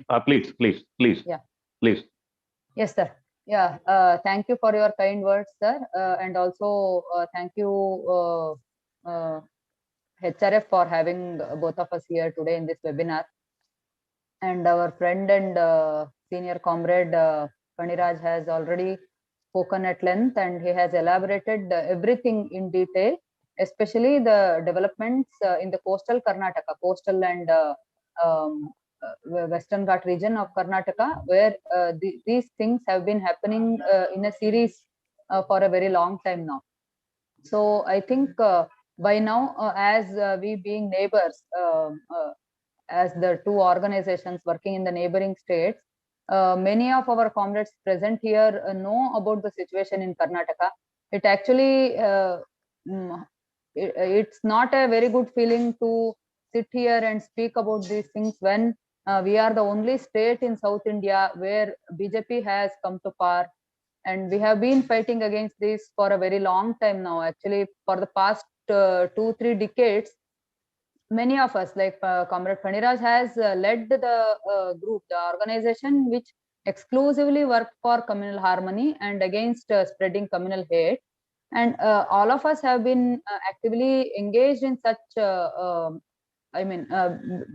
building this narrative of communal harmony and trying to suppress the forces or trying to discourage the forces who are trying to polarize people. And with all our efforts, today we are here in a situation where we are actually feeling a kind of helplessness, where the whole lot of Muslim girls who have been deprived of the basic right of education for so many decades, or rather centuries, finally at last they are getting some kind of an exposure, some kind of an opening, a place where they can sit and have fresh air and bright light and mingle with many people, many other communities, boys, girls, and everyone. And today we see those girls are standing in front of our college gates. They are fighting their own battle. They are alone there. They are completely alone, fighting their own battle. For what? They have committed no wrong. They have committed no crime. For their very basic right of wearing something, a piece of cloth which is called hijab in their religious framework, and which has been a part of their clothing, their dressing for centuries now. This is not new. Wearing hijab, as Paniraj sir rightly pointed out, wearing hijab or burqa or naqab is not something very new.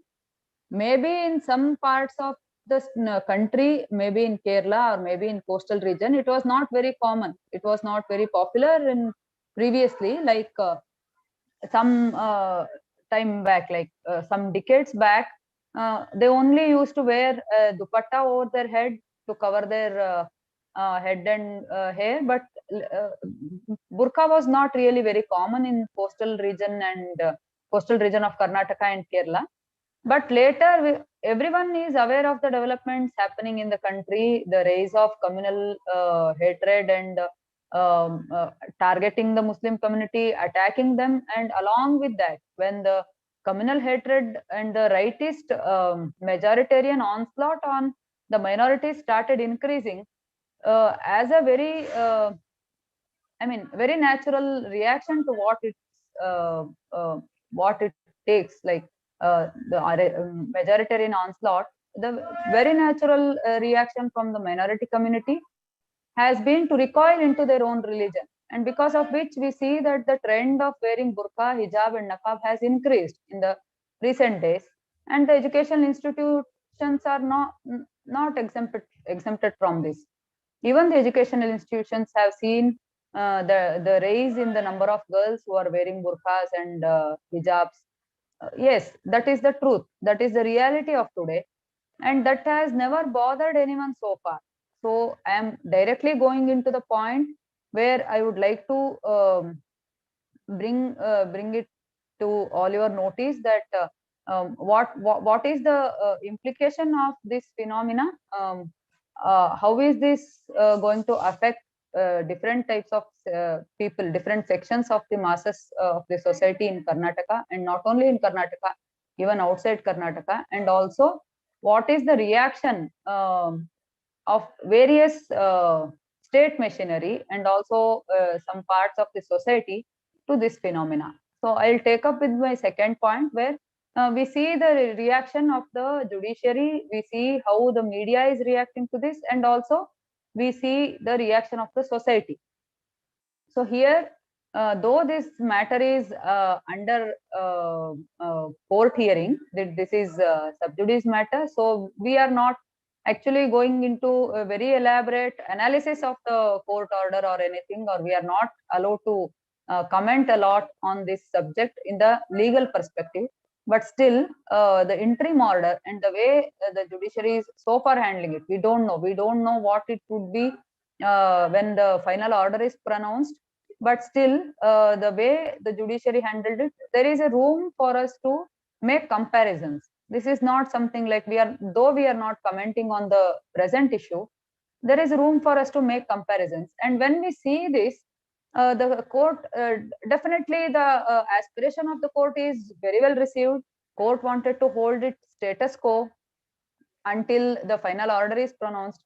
So far, all of us have understood the status quo as something which would be keeping the situation intact as and on when the situation was aggravated, or some kind of a frenzy, or some kind of a the unrest started happening.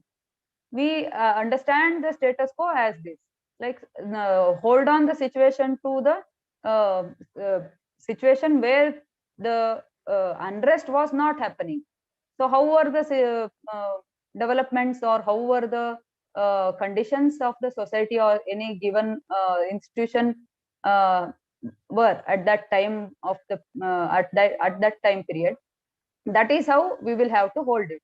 So naturally here we must think that the status quo will be like the kids won't be wearing any saffron shawls, and the girls who used to wear hijabs even prior to the communal frenzy or the kesari shawl unrest happened, so they'll continue wearing it. This is the meaning of status quo. But unfortunately, very clearly, there has been some kind of a mistake in understanding this from the part of the state machinery, and also the very clear-cut instruction by the judiciary, where they are saying that no, this cannot be hijab cannot be continue to be wearing in the institution. So girls need to discard their hijabs outside the college campuses. So actually, this in itself has been a kind of discouraging thing for the minorities who were having a lot of faith in the judicial system.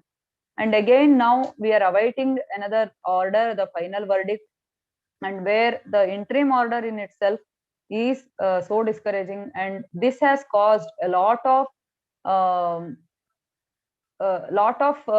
communal tension and also social unrest in every small town, in every taluka center, in every district place, or in each and every college and school, wherever the uniform was present. Uniform was a mandatory thing earlier, and now even the school administration or college administration, even the faculty has been going through a rough time. So this is the situation of Karnataka today because of a lack in the proper communication of an order, or because of the lacuna in the proper narrative which should have been built by the judiciary by this time.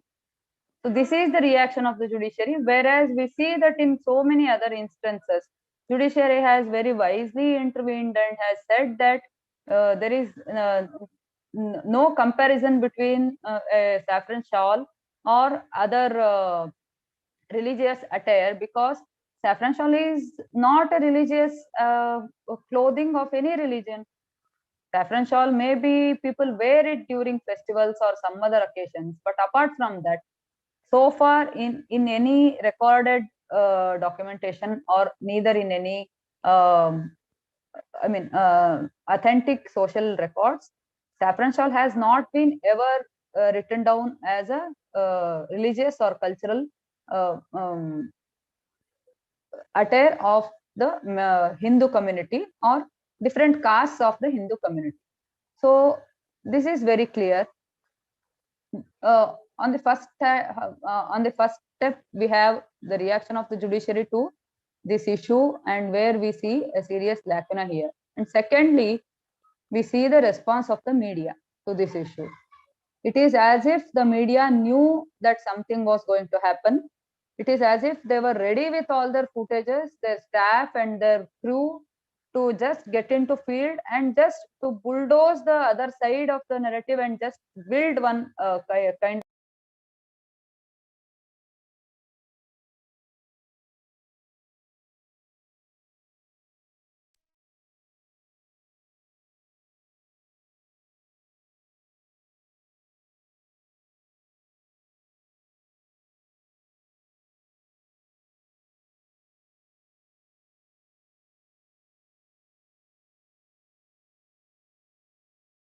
Unmute yourself.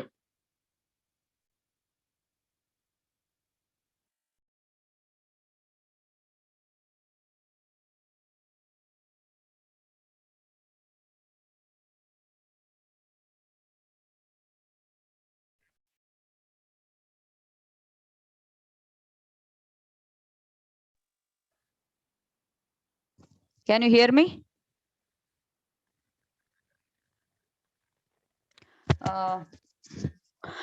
Please let me know if I am not audible. I think yeah, madam, you are audible, audible, madam. Please go ahead, madam. Yeah. You are audible. Thank you. Thank you. So sorry for the disturbance. Yes. Here we see that all over the media, there are people who are trying to further polarize the situation and make it beneficial to the ruling party and to the fascist regime. And not even a single TV channel is ever trying to portray the realities of the society. For example, in Shimoga, where Comrade Kaniraj mentioned about a college where they brought down the national flag and raised the saffron Bhagwa Dhwaj. In that college, there are 1,300 students studying at present. And amongst these 1,300 students, around 20% belong to other religions, minority religions. So leaving apart them, remaining the whole around some 900 students, 900 to 1000 students, majority of them have not participated in any kind of Kesari shawl, saffron shawl protests. This is on record. Some of our friends who are also journalists, they have gone to the campus, they have recorded this. They try to have a crash survey, an on-spot survey of how many students are in the protest with the recording of their identity cards. And we could see that there were not more than 150 of the students of that college were present. The crowd was as if it was a very huge number. The crowd was over 500, but not more than 150 of the students from that college are directly participating in that protest. But the media at the same time is showing it like, mainly the visual media is showing it as if the whole college, the whole Hindu, I mean, I use this word Hindu within quotes. Please note my point. It is not that there was some religion as people used to do earlier. It was not kind of considered Hindu, and people identify themselves with castes in this religion. Yeah, we know all that discourse, but still it is the popular word used. So I'm going with it and I'm using it within quotes. And this incident where we see the boys were brought from outside, they were not localites, they were not the students of that college. And after some digging in Mandya, we came to know that each boy was paid ₹1,000 for wearing a saffron shawl per day. For one day, a boy who was wearing a saffron shawl and creating a kind of unrest in front of the college was being paid ₹1,000 by the political forces. Which political forces, we need not go into detail. All of us know who are paying. So this was the case. At the same time, we see in the TV channels that they are trying to make this as a popular sentiment. They want this to be as a popular sentiment. They do not want any other kind of discourse to be brought forward.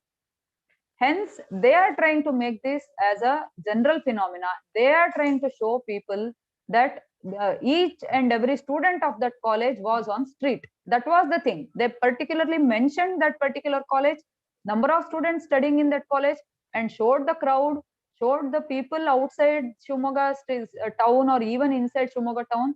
They showed the people that, see, each and every boy from that college who's studying there is completely with this narrative of saffron shawl. This is what they're trying to do. And this is what we call as manufacturing the consent. They are trying to completely cook the consent of the people towards their discourse, where they want to make people believe that hijab is the most important issue or most burning issue of today's education system. And right now there are 101 WhatsApp messages running across the state where they are trying to say that because of hijab, girls used to wear that Bluetooth inside the hijab, and there has been a massive educational malpractice going on, and all such things, all the bullshit is completely popularized through WhatsApp by the right-wing machinery, right-wing social media machinery. So this is the situation of the visual media in Karnataka. This was their reaction. One single TV channel could not step out of this framework. They could not take the responsibility as media, not even a single TV channel. Fortunately for us, there are some a few newspapers where they are trying to, not TV channels, but newspapers where they are trying to preserve the reputation of the media, and they are actually bringing forward some narrative, some stories from the field where the Hindu girls are holding the hands of the Muslim girls in hijab and they are bringing them into their class. When the TV channels are running behind them, they are hounding them as vultures. These are the images which are actually giving us some hope. These are the pieces of journalism where they are actually trying to deliver their responsibilities, deliver their duties towards the people and towards their profession.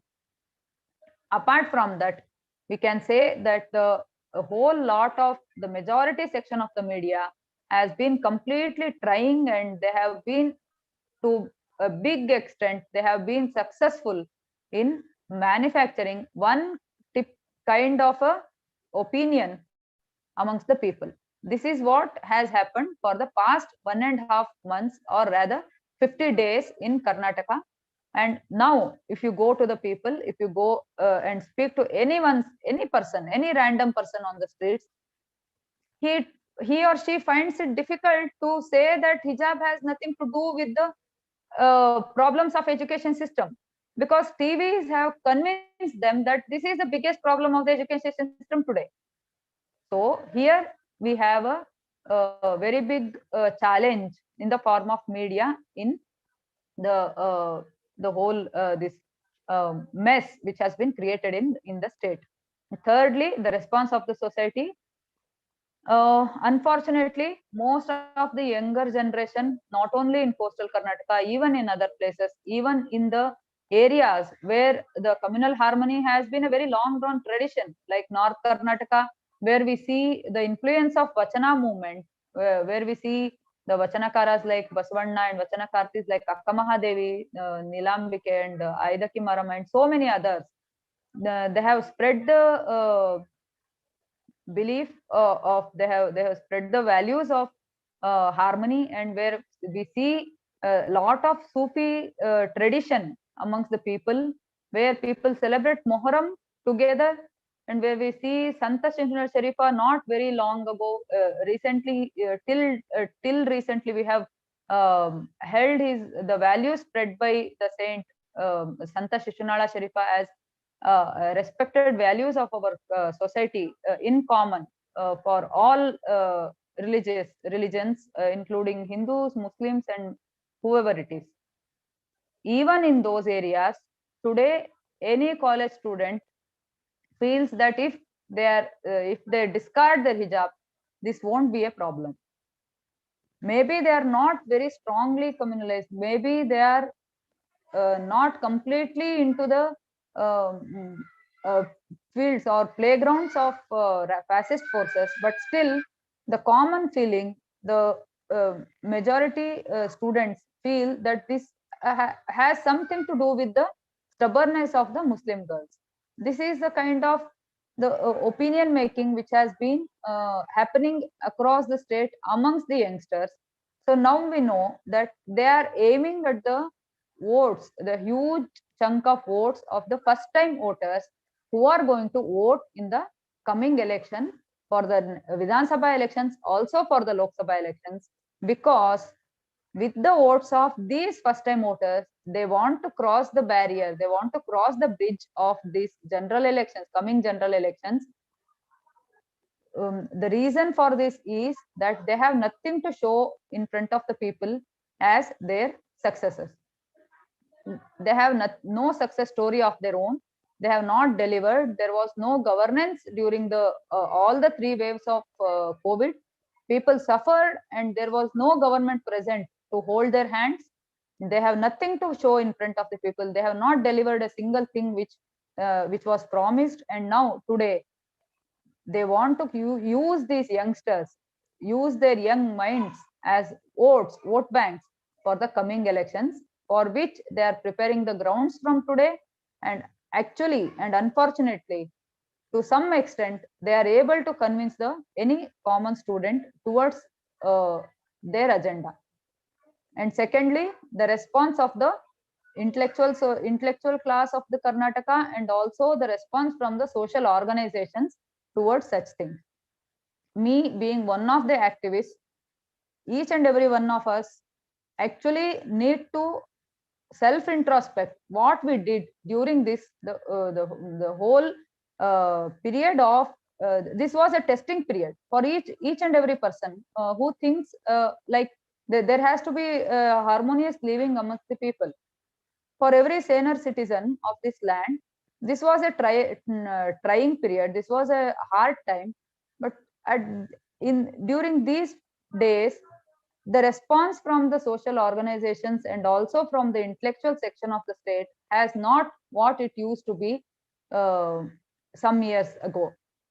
So this is actually something which is causing worry, causing kind of anxiety even amongst the minority section. Not long ago, just during the CAA protests, CAA, NPR and NRC, social organizations were extremely active with the minority community, and each and every person who knows about the rights and responsibilities of a citizen of this country and who believes in the constitutional values stood up against the CAA, NPR, NRC, and it became a huge movement along with the united effort by the minority community. The pressure put by the social organizations was something which was phenomenal actually during those days, and not a not a very long period has passed in between. But this time, though there are people like Paniraj and many other intellectuals who have been very actively speaking to many media, though they stay in the very hotspot of the communal frenzy, still they are very active, very bold, and uh, opening up to the masses. They are speaking to the media, they are giving the reality, they are giving an account of the reality to the public. But at the same time, we can see very clearly that from on behalf of Karnataka, there was not one united voice of all social organizations, all masses of the society who are fighting for their rights. Maybe they are farmers, maybe they are workers, maybe they are women, students, youth, whoever it is. There is not even there is not a united single voice which has come out against such unrest which is being created by the fascist forces. Actually, this is one of the important aspect which all of us need to consider important, and each and every activist of the state has to think once again. And at least it is we still have the opportunity, and each and every one of us need to sit and work towards bringing out the energy amongst the social activists and making it into a bigger voice which could be heard across the nation, which could be heard by the people belonging to the minority section, mainly the women of the minority section, who could be actually they need some kind of a moral support now. They are actually completely being cornered, they are completely marginalized, and at this point of time, all of us need to stand as one and announce our complete and whole and soul support to the girls and the community who are fighting against the injustice. So I think the response from the social organizations was also not that great when compared to the previous occasions when we have fought against the communal onslaughts and social injustices. So this is the time when we actually come out of the shell and come out of the inertia and try to do something big, which actually makes an impact on the society in general and make people question what has been made as the common sense, what has been made as the general knowledge. Make some people at least question that general knowledge, the so-called general knowledge or so-called common sense, and uphold the system of justice and uphold the constitutional values. So I think apart from this, there has been one very important thing which we need to consider as the impact of all this communal onslaught on the minority section. Importantly, this particular incident where we see this communal frenzy against hijab. So this actually working as a double-edged sword for Muslim women. On the one hand, education is the only opportunity they have where they could just come out of the religious framework, where they could use some kind of a social support, and they could build their own opinions, they could make their own future, and through which maybe if not today, maybe in the future, they could question all such norms and traditions which sometimes each one of us feel that they are totally discriminative and they are against women. So this is not something rare. We have been discussing about all these issues. Maybe it is a parda system which is commonly in practice in some parts of the country, like some states like Rajasthan and Gujarat and other places amongst the Hindu women, or maybe it is hijab or niqab or burqa amongst Muslim women. Any kind of the tradition which is only applicable to women has one sort of the patriarchy or the other, any one patriarchal aspect behind that.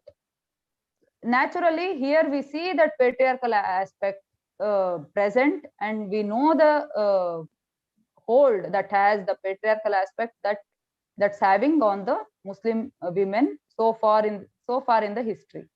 But today, this discussion, actually this debate, is not something that has to be raised in today's context.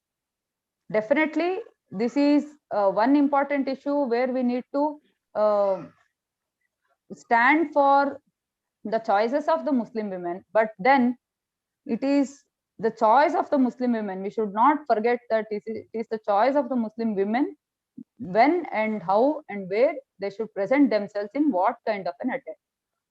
In the recent past, the clothes of women in different contexts have been made a topic for debate across the country.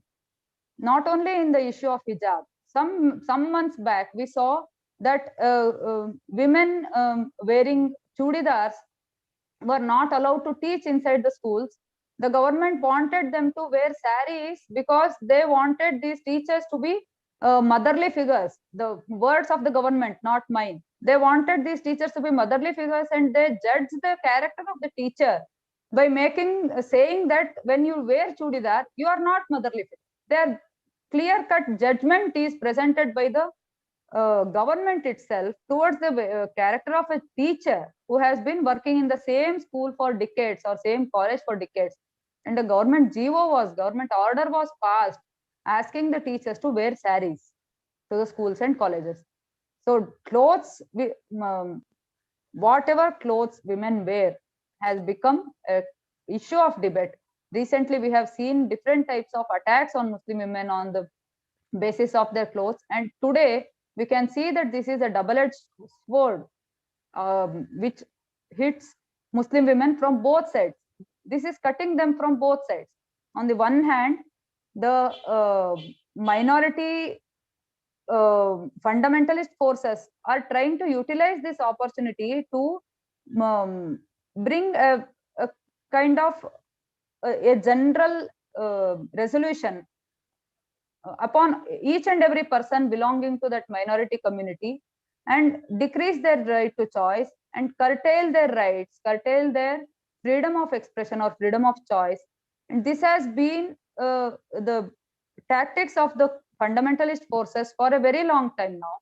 And here we have a situation where they're actually fighting on both sides. They're on the one hand, they need to fight the majoritarian fascist forces and retain their right to education and retain their right to wear hijabs for getting that education. And at the same time, they need to fight their fundamentalist forces where they are trying to bring these fighting girls back into the folds of the religion, saying that if you are not allowed to wear hijab into the college, you must not study, you must not read. You can sit at home and do whatever the religion says, you not go get into the college without hijab.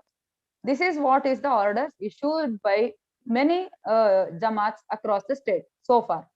So this is really challenging times for, we must understand that all of us are feeling very concerned. We are worried, we are anxious when we see the situation, but this is a really, really hard time.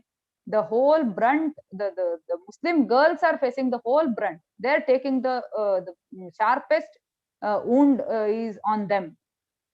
So I think each and every one of us very clearly state our support to all these Muslim girls. We must very clearly say that we respect their right to choice. If they want to come into the college with the hijabs, they must be welcome. Whatever the dress, the clothes women wear into the classroom, that should not become a criteria for getting educated or getting their degrees.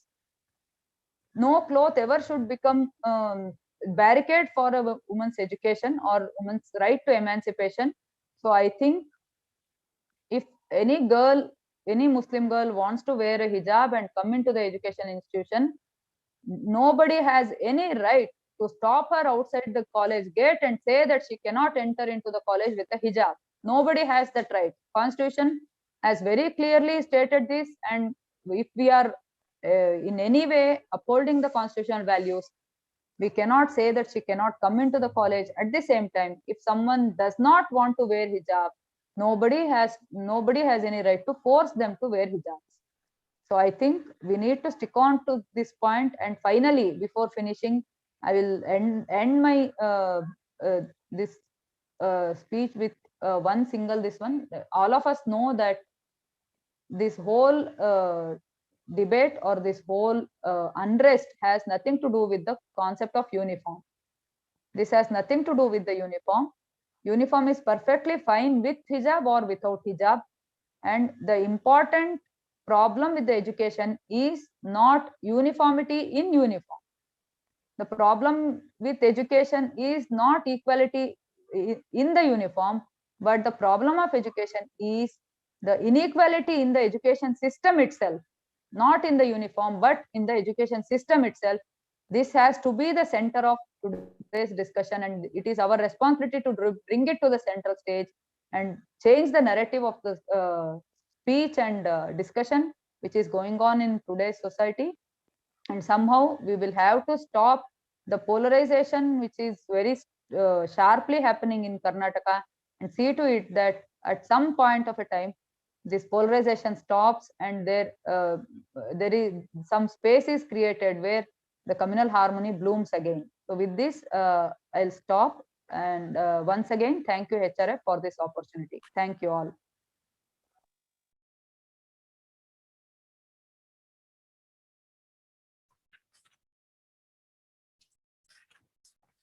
Before translation begins, I have a request. Uh, Sir, Vivek? one second, sir. So Malge has completed me. And whatever Yeah. argument we got to put together, Malge is our leader in any case. Yeah. Me is not a point there, but we want, after translation, we want also response from you. How do you advise us to go with this? Because we are active and we are doing it. And we welcome your suggestions also. Thank you. Yeah. Thank you so much for our presentation. The way today in Karnataka, the Muslim girls are placed in a most situation where it is not enviable at all. Unenviable situation they are placed in. They are caught between the devil and the deep sea. The situation is, I really appreciate the way in which yourself, Professor Paniraj and Maliga are standing in between these forces and the people. Because very rarely we see in entire South India, the situation as it is in Karnataka, very treacherous situation has come into existence in Karnataka. In this testing times, you are islands of hope. People like Panraj and people like Maliga are really standing out, because you have seen how murderous the Hindutva forces can be. So in spite of these steps, we on behalf of HRF feel very proud of you. You must carry on the struggle, though there is a voice of pessimism in Maliga, but still we see that the anti-CAA situation was pre-COVID situation. So once the COVID has come into it, the spaces for public expressions have been limited. So pre-COVID situation, there we had the CAA hesitations in a very larger scale. But given the COVID situation, the ruling classes are also taking advantage of the COVID situation to curb the public opinion and public dissent. But in spite of that, still we people in Andhra Pradesh and Telangana feel that there is a very need for uniting all possible democratic forces over there to stand united. Whatever programs you take it up, but it is a very, we can say, this kind of a situation comes across in history very rarely, wherein most innocent girl students, they have nothing against anyone, that they want to pursue themselves in education, which is an opportunity for them to become more meaningful in life. So that kind of an opportunity is unfortunately being denied, not by the patriarchal society, but the patriarchal society has adjusted itself to allow the girl students to come out and study. But the situation in Karnataka today is that the forces want to polarize the entire society. By polarizing the society, actually the losers are the women who are just realizing their capacity. So thank you so much once again. Now I request Madam Anjana to make a very brief translation of it, because a lot of time we have spent. So kindly be brief in presenting yourself. Once again, I thank Professor Paniraz and Malika. There can be questions from someone. They can also they can be part of it. So thank you, Anjani Saraswati Garu, please. Oh, thank you, sir. I won't take more than 5 minutes. Okay. No. తీసుకోండి 5 minutes కాదు. Okay sir. Okay, thank you. Mallika garu మాట్లాడుతూ మిత్రులు ఫణిరాజు గారు మొత్తం అన్ని వివరంగా చెప్పారు. హిజాబ్ సమస్య గురించి అన్ని చెప్పారు. వాళ్ళు కలిసి కోస్తా కర్ణాటక ప్రాంతంలో, వెస్టర్న్ ఘాట్ ప్రాంతంలో ప్రజా సమస్యల మీద పనిచేస్తున్నారు. కలిసి ప్రత్యేకంగా మత సామరస్యం మీద 2-3 దశాబ్దాలుగా అక్కడ పనిచేస్తున్నారు వాళ్ళు. ఈ హిజాబ్ సమస్యలో మొత్తం మీద బాధ కలిగించిన విషయం ఏంటంటే, ముస్లిం అమ్మాయిలకి విద్యా హక్కుని నిరాకరిస్తున్నారు. ఇది వాళ్ళు ఇప్పుడు ఆ ముస్లిం అమ్మాయిలు చాలా పూర్తిగా ఒంటరిగా పోరాడుతున్నారు, ఏ తప్పు చేయకుండానే. అది వాళ్ళ వస్త్రధారణలో ఎప్పటి నుంచో భాగమైన హిజాబ్ ని ఇప్పుడు ఒక సమస్యగా చిత్రీకరిస్తున్నారు. ముస్లిం ప్రజల్ని లక్ష్యంగా చేసుకొని చేసే దాడుల్లో భాగంగా ఇది జరుగుతుంది. పైగా విద్యా సంస్థల్లో చదివే అమ్మాయిల సంఖ్య, ముస్లిం అమ్మాయిల సంఖ్య పెరగడం, బురకాలు ఎక్కువ కనపడడం కూడా ఒక కారణమై ఉండొచ్చు. సో తను మాట్లాడుతూ జ్యుడిషియరీ రెస్పాన్స్, న్యాయ వ్యవస్థ ఎట్లా స్పందిస్తుంది ఈ సమస్య మీద, మీడియా ఎలా స్పందిస్తుంది, ప్రజల స్పందన ఎలా ఉంది, మేధావులు, ప్రజా సంఘాలు ఎలా స్పందించారని తన అభిప్రాయాలు చెప్పారు. న్యాయ వ్యవస్థ తుది తీర్పు ఎలా ఉంటుందో తెలియదు, కానీ ఇప్పటికైతే ఆ విద్యా సంస్థలో హిజాబ్ ధరించకూడదనే చెప్తుంది. కాషాయ కండువాలు, హిజాబ్ రెండు ఒకటి కాదు. హిజాబ్ ముస్లిం మహిళల వస్త్రధారణలో ఎప్పటి నుంచో భాగం, కానీ కాషాయ కండువాలు మతపరంగా కానీ సాంస్కృతికంగా కానీ ఏ మతానికి వాళ్ళ ఆచరణలో లేవు. కానీ రెండింటిని ఒక ఘాటన కట్టే ప్రయత్నం జరుగుతుంది. సో దీని వల్ల సంఘంలో, ప్రజల్లో పరమత అసహనం పెరగడం, మతాలకు కూడా దారితీసే పరిస్థితులు కర్ణాటకలో ప్రస్తుతం ఉన్నాయి. మీడియా స్పందన చూస్తే పూర్తిగా మీడియా ఫ్యాసిస్ట్ శక్తులకి అనుకూలంగా ఉండేటట్టు దీన్ని చిత్రీకరించడానికి ప్రయత్నం చేస్తుంది. ఎక్కడైతే ఈ సమస్య స్టార్ట్ అయిందో అక్కడ 500 మంది విద్యార్థులు ఎక్కువ ఉంటే కనీసం 150 మంది కూడా కాషాయ కండువాలు వేసుకొని రాకపోయినా ప్రతి ఒక్క విద్యార్థి కూడా దీనికి వ్యతిరేకంగా ఉన్నారనేది కట్టుకథలు ప్రచారం చేస్తుంది. ఆ 150 మందిలో కూడా దాదాపు చాలా మందిని బయట నుంచి తీసుకొచ్చారు. వాళ్ళలో ఒక అబ్బాయికి అయితే 1000 రూపాయలు ఇచ్చి తీసుకొచ్చారు. దీని వెనకాల రాజకీయ శక్తులు ఉన్నాయి. ఏ రాజకీయ శక్తులు మనము ప్రత్యేకంగా పేరు చెప్పుకోవాల్సిన అవసరం లేదు. ఇట్లా చాలా విషపూరితమైన ప్రచారం జరుగుతుంది. ఇంకా అమ్మాయిలు హిజాబ్ను వాడుకొని చెవుల్లో మిషన్లు పెట్టుకొని మాస్ కాపింగ్ చేస్తున్నారనే రకరకాల ప్రచారాలు కూడా చేయడానికి ప్రయత్నిస్తున్నారు. మొత్తానికి దీన్ని ముస్లిం మతానికి వ్యతిరేకంగా చిత్రీకరించే ప్రయత్నం చేసింది మీడియా. సమాజ స్పందన యాక్చువల్ గా అయితే మత సామరస్యం చాలా ఉన్న ప్రాంతాల్లో, ఈవెన్ మొహర్రం కూడా కలిసి జరుపుకునే ప్రాంతాల్లో కూడా దీని మీద కాస్త వ్యతిరేకత కనిపిస్తుంది. వాళ్ళు బయటకు వచ్చి ఆందోళనలో పాల్గొనకపోయినా సరే అమ్మాయిలు హిజాబ్ కోసం ఎందుకు ఇంత పట్టుబడుతున్నారు అనే దాని మీద కొంత వ్యతిరేక భావన ప్రజల్లో కూడా కనిపిస్తుంది అనేది చెప్పారు. మేధావులు, ప్రజా సంఘాల స్పందన గురించి మాట్లాడుతూ ఇది మేధావులకు ఒక కష్టకాలము, దీనికి వ్యతిరేకంగా సిఏఐకి వ్యతిరేకంగా ముస్లిం ప్రజలకి అండగా నిలబడ్డారు మేధావులందరూ, ప్రజా సంఘాల నాయకులు, సామాజిక కార్యకర్తలందరూ.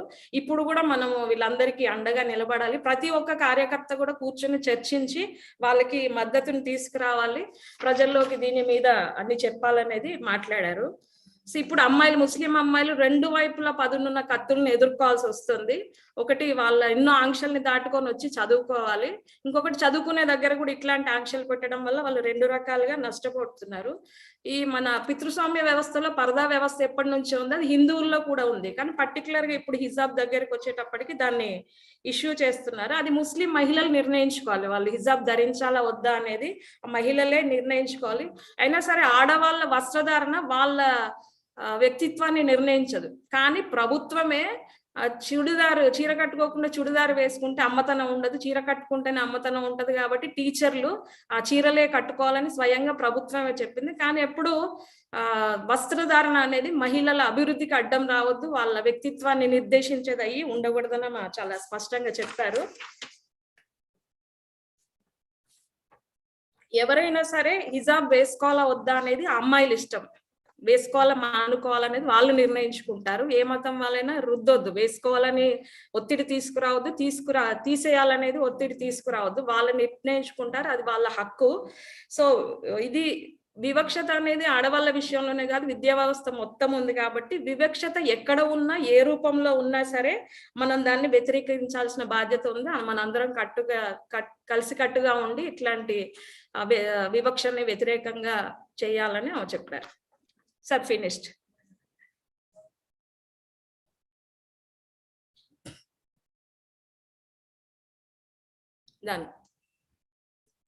మిత్రులు ఎవరైనా మాట్లాడాలి అని అనుకుంటే వాళ్ళ ప్రశ్నలు ఏవైనా వచ్చి ఉంటే చాట్ బాక్స్ లో పెట్టిండాలి. ఎవరు చాట్ బాక్స్ లో ఎవరు ప్రశ్నలు కనిపించలేదు.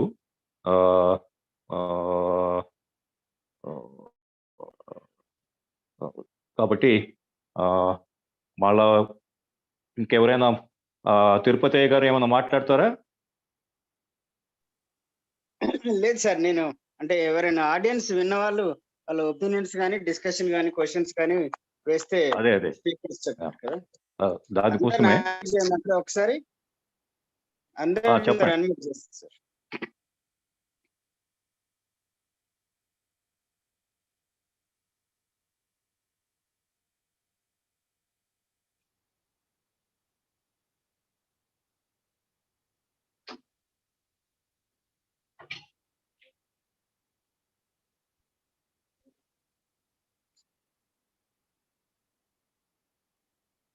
ఎవరు తిరుపతి ఎవరు మాట్లాడినట్లేదు సార్. నేను ఇప్పుడే చేసిన సార్, ఇప్పుడే చేసిన. వాగీష్ సార్ హ్యాండ్ రైజ్ చేశారు. డాక్టర్ హెచ్ వాగీషన్ గారు హ్యాండ్ రైజ్ చేశారు. నమస్తే అండి, వినిపిస్తున్నానా? ఆడిబుల్? వినపడుతుంది. Thank you so much for the HRF and the friends from Karnataka for really bringing the issue to the center and then speaking from the place where it is happening.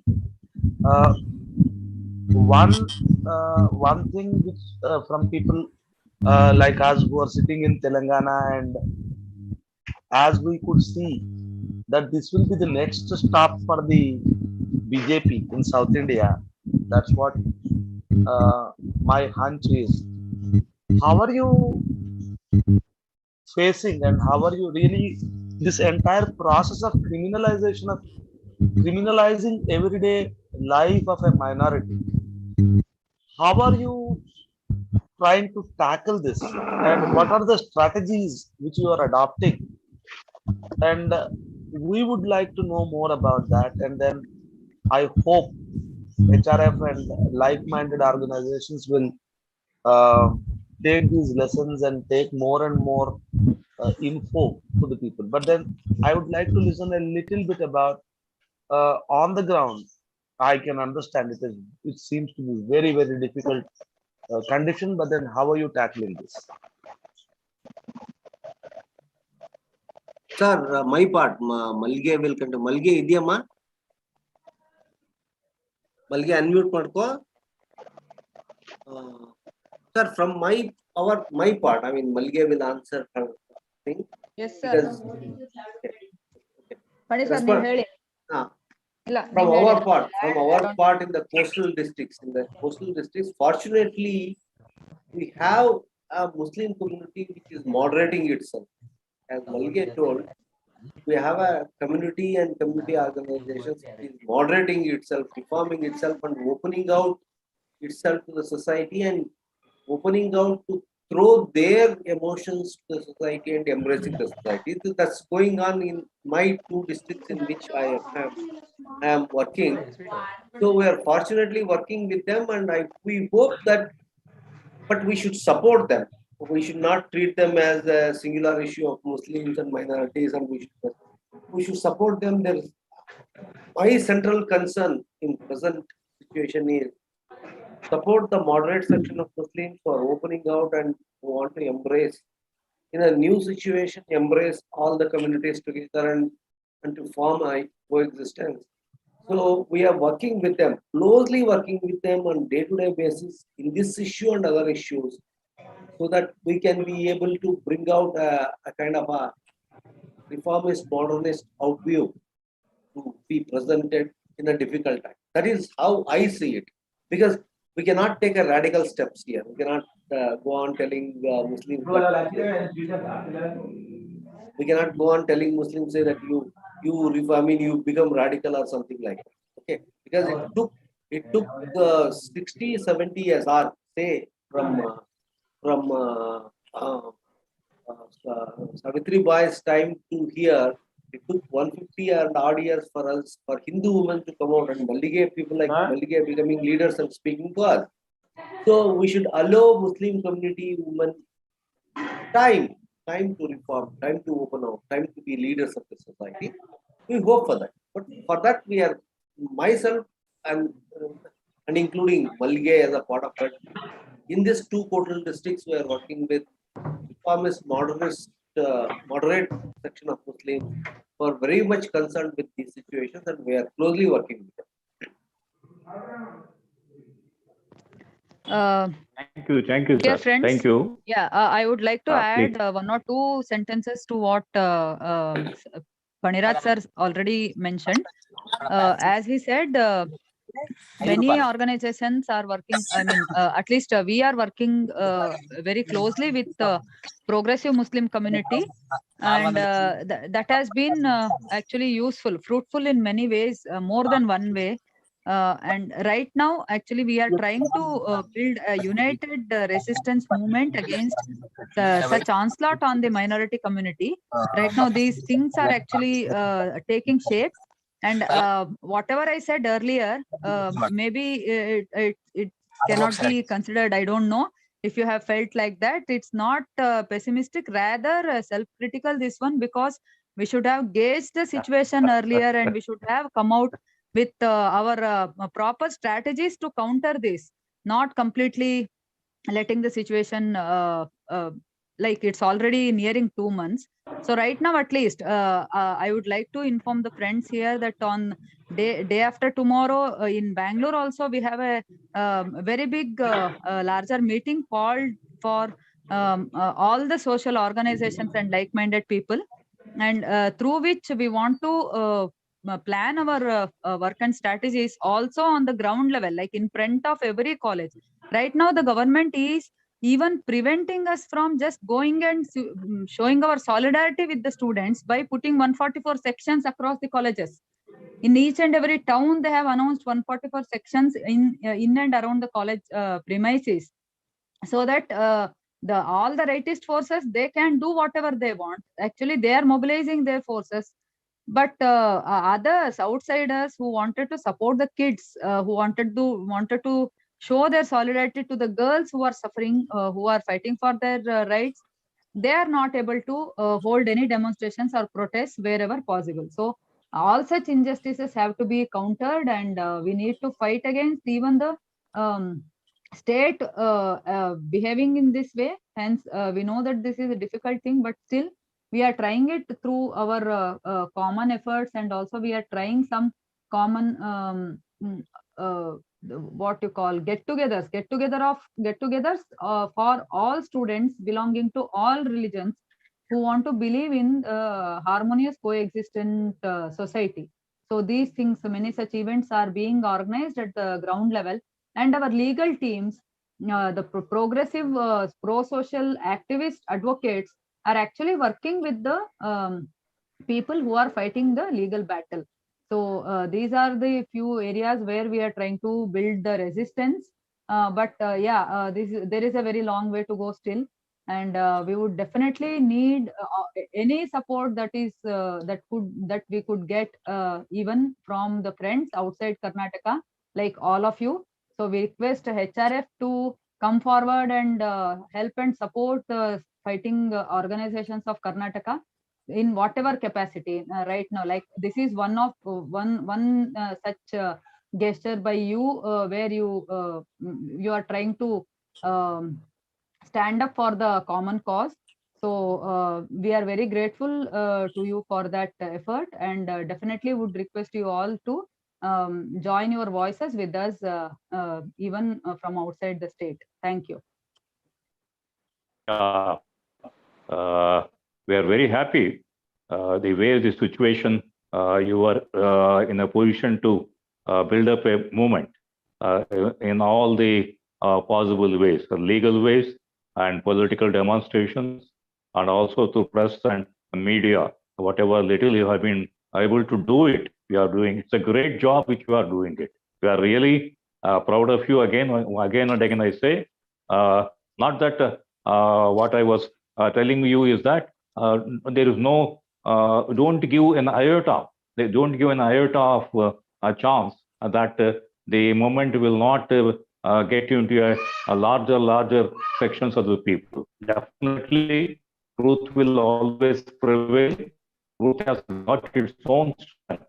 So while we, on behalf of the HRF, whatever little we can do it, we'll definitely extend to it. This is one of the ways of putting the issue before the people, and we will continue to do this kind of a propaganda on behalf of the Muslim women. We have been an unfortunate situation. The situation is highly unfortunate, never seen in the history of the country. This is a very unfortunate situation they are placed in. So, on behalf of HRF, I once again say that we are with you, with the girls. We are fighting the cause with the democratic people who are there, prepared to stand.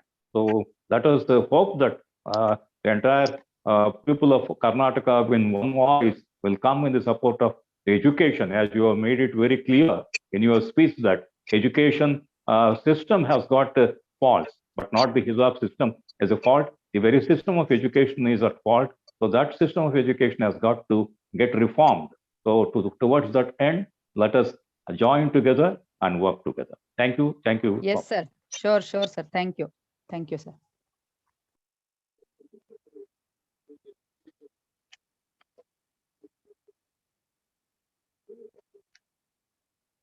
Tirupati గారు sir ఇంకా ఎవరైనా మరి మాట్లాడే వాళ్ళు ఉన్నారా అని చూస్తున్నా sir.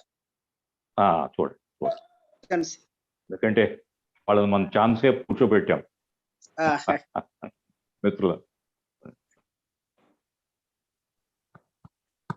మిత్రులు చిక్కుడు ప్రభాకర్ గారు ఉన్నారు, తెలంగాణ డెమోక్రటిక్ ఫోరం రాష్ట్ర నాయకులు, హైకోర్టు అడ్వకేట్ గారు. You may please interact, brother. Good evening, everybody. I would like to deliver few words in support of the Muslim girls of the Karnataka state who are doing struggle for their personal liberty and personal living in the society of in India. So actually, there are many laws and fundamental rights have assured to wear the dress and to eat whatever they need and to live whatever they need. But unfortunately, RSS has already conspired that to not to provide the education to the girls of Muslim, so that these are all situations as arose in the Karnataka state. They have taken that experiment this for for implement to whole India after that. So under these circumstances, those who have been delivered lecture now, one professor, one trade unionist, madam, we appreciate you, and not only appreciate you, but also we appreciate the Muslim girls who are fighting against their personal liberty in whole Karnataka. And one more thing I need to tell you, that factually I had tried to assist the Karnataka High Court larger bench. Unfortunately, the court was not allowed any implicit petitions. Fortunately, my friend Mr. Shadan Farasat has filed many implicit petitions in the court, in the same writ petitions, who is the Supreme Court advocate. But I heard that matter 3 days back, that no implicit petitions were allowed, and the petitioners' councils and respondents' councils only need to argue the matter. And the same was stated by Honorable Larger Bench of Karnataka High Court. It is very unfortunate. Those who are adversely affecting, they must be heard. That is principles of natural justice. But there is many context also there. So once again, not only few organizations, but also secular forces of both states, Andhra Pradesh and Telangana, support the movement of Muslim girls. That I can assure. That I can assure, and you may convey to them that in the Bengaluru, we are with them. We are with them. Thank you. This is my small support to them. Thank you, Dr. Tirupati. Thank you, office bearers of the HRF, giving this opportunity. Thank you. Thank you. Any other person?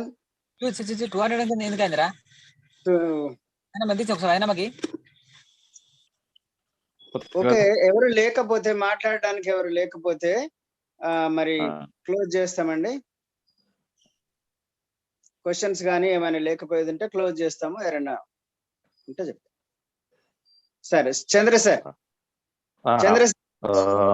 మరి Madhavarao sir కానీ Jeevan Kumar sir కానీ మాధవరావు గారు కానీ మరి ఏమైనా మాట్లాడి conclude చేసి ఏమైనా యాడ్ చేస్తారా సార్?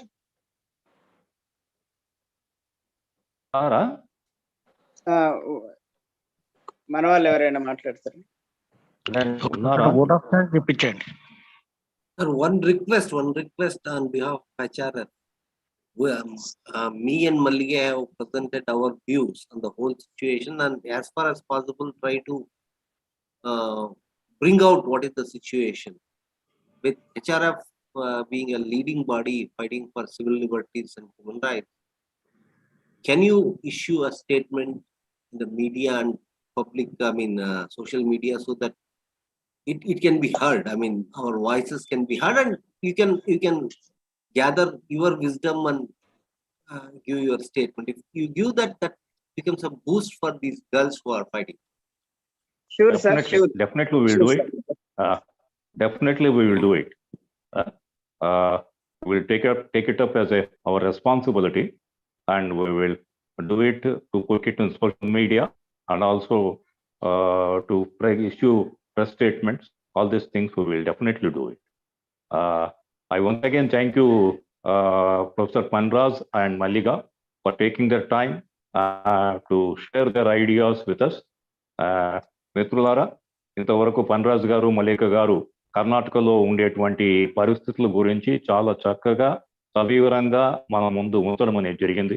ఈ హిందుత్వ శక్తులు తీసుకొస్తున్నటువంటి హిజాబ్ ఉద్యమం కారణం చేత మనకు చాలా స్పష్టంగా 3 ఫలితాలు కనిపిస్తున్నాయని వాళ్ళు చెప్పారు. ఒకవైపున హిందుత్వ శక్తులందరినీ కూడా మొబలైజ్ చేసుకునేందుకు ఒక వైపున, రెండవ వైపున ఇష్టం లేకపోయినా అయిష్టంగా అయినా సరే హిజాబుని ధరించేటువంటి పరిస్థితుల్లోకి అమ్మాయిలని నెట్టివేయేటువంటి పరిస్థితి ఒకటి కనిపిస్తూ ఉంది. మూడవది వచ్చేసి విద్య ఏదైతే ప్రతి ఒక్క మనిషికి కూడా అత్యవసరము, ఆ విద్య అనేటువంటిది అభ్యసించాలా, లేదంటే మతం వైపుకి వెళ్ళిపోవాలా అనేటువంటి ఒక దురదృష్టకరమైనటువంటి క్రూరమైనటువంటి పరిస్థితుల్లోకి ముస్లిం అమ్మాయిలు అనేటువంటి వాళ్ళు కర్ణాటక రాష్ట్రంలో నెట్టివేయబడుతున్నారు.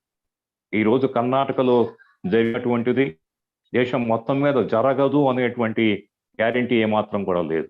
కాబట్టి ఎక్కడైనా సరే ప్రజాతంత్ర శక్తులు,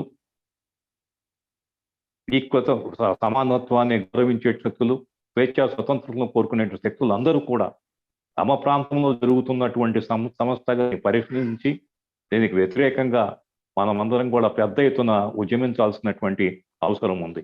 ఒకవైపున హిందుత్వ బీజేపీ వాళ్ళు ట్రిపుల్ తలాక్ తీసుకొచ్చేసి ముస్లిం స్త్రీలని మేము ఉద్ధరిస్తున్నామని చెప్పేసి మాట్లాడుతున్నటువంటి వాళ్ళు హిజాబ్ లాంటి దాన్ని తీసుకొచ్చి ఈరోజు అదే మహిళల్ని మరొక్కసారి ప్రతిస్వామ్య వ్యవస్థలోకి నెట్టివేసేటువంటి ప్రయత్నాలు చేస్తూ ఉన్నారు. కాబట్టి మనం చాలా జాగ్రత్తగా ఆ యొక్క హక్కులు ఏవైతే ఉన్నాయో మానవ హక్కుల వేదికగా మనం చాలా స్పష్టం చేయదలుచుకున్నాం. మనం మతతత్వ శక్తులు అనేటువంటివి రెండు వైపులా ఉండే మతతత్వ శక్తులని మనం సమర్థించడం అనేది జరగదు. మరి అదే సందర్భంలో విద్యను అభ్యసించేందుకు కోసం వచ్చినటువంటి ఏ చిన్న అవకాశానైనా సరే ముస్లిం స్త్రీలు కోల్పోవడం అనేటువంటి దాన్ని కూడా మానవ హక్కుల వేదిక ఐక్య పరిస్థితులను కూడా దాన్ని ఒప్పుకునే పరిస్థితి లేదు. కాబట్టి విద్యను అభ్యసించుకునేందుకు ఏ అవరోధాలు కూడా కల్పించకూడదు. వ్యవస్థ అనేటువంటిది తప్పనిసరిగా అన్ని అవకాశాలను మరిన్ని అవకాశాలను పెంచేందుకోసమే ప్రయత్నం చేయాలి, కానీ వచ్చిన అవకాశాలని మొక్కలని తుంచివేసేటువంటివి చేయకూడదని చెప్పేసి ఖచ్చితంగా నమ్ముతా ఉన్నాం. కాబట్టి ఈ వెబినార్ ద్వారా కూడా మనం ఏం చెప్పదలుచుకున్నాము అంటే మనమందరం కూడా మానవ హక్కులతో వేదికతో పాటుగా ప్రజాతంత్ర శక్తులందరూ కూడా కర్ణాటక రాష్ట్రంలో చదువుకునే హక్కు అనేటువంటిది ముస్లిం స్త్రీలకు ఉన్నది. వాళ్ళు దుస్తులు ధరించడం అనేటువంటిది వ్యక్తిగతంగా వారికి సంబంధించినటువంటి ఎంపిక. అది ఆ ఎంపిక ప్రకారంగా వాళ్ళు తమ దుస్తులను ధరించాల్సినటువంటి స్వేచ్ఛ స్వతంత్రాలు వాళ్ళకు ఉన్నాయి. ఇంతకుముందు మల్లిక గారు కూడా చెప్పారు, వాస్తవానికి హైకోర్టు ఇచ్చినటువంటి తీర్పులో స్టేటస్ కో అన్నారు. స్టేటస్ కో అంటే ఇంతకు ముందున్నటువంటి పరిస్థితి. ఇంతకు ముందున్న పరిస్థితి ఏంటి అంటే హిజాబ్ ధరించే పిల్లలు కాలేజీలకి స్కూళ్ళకు వెళ్ళేటువంటి వాళ్ళు.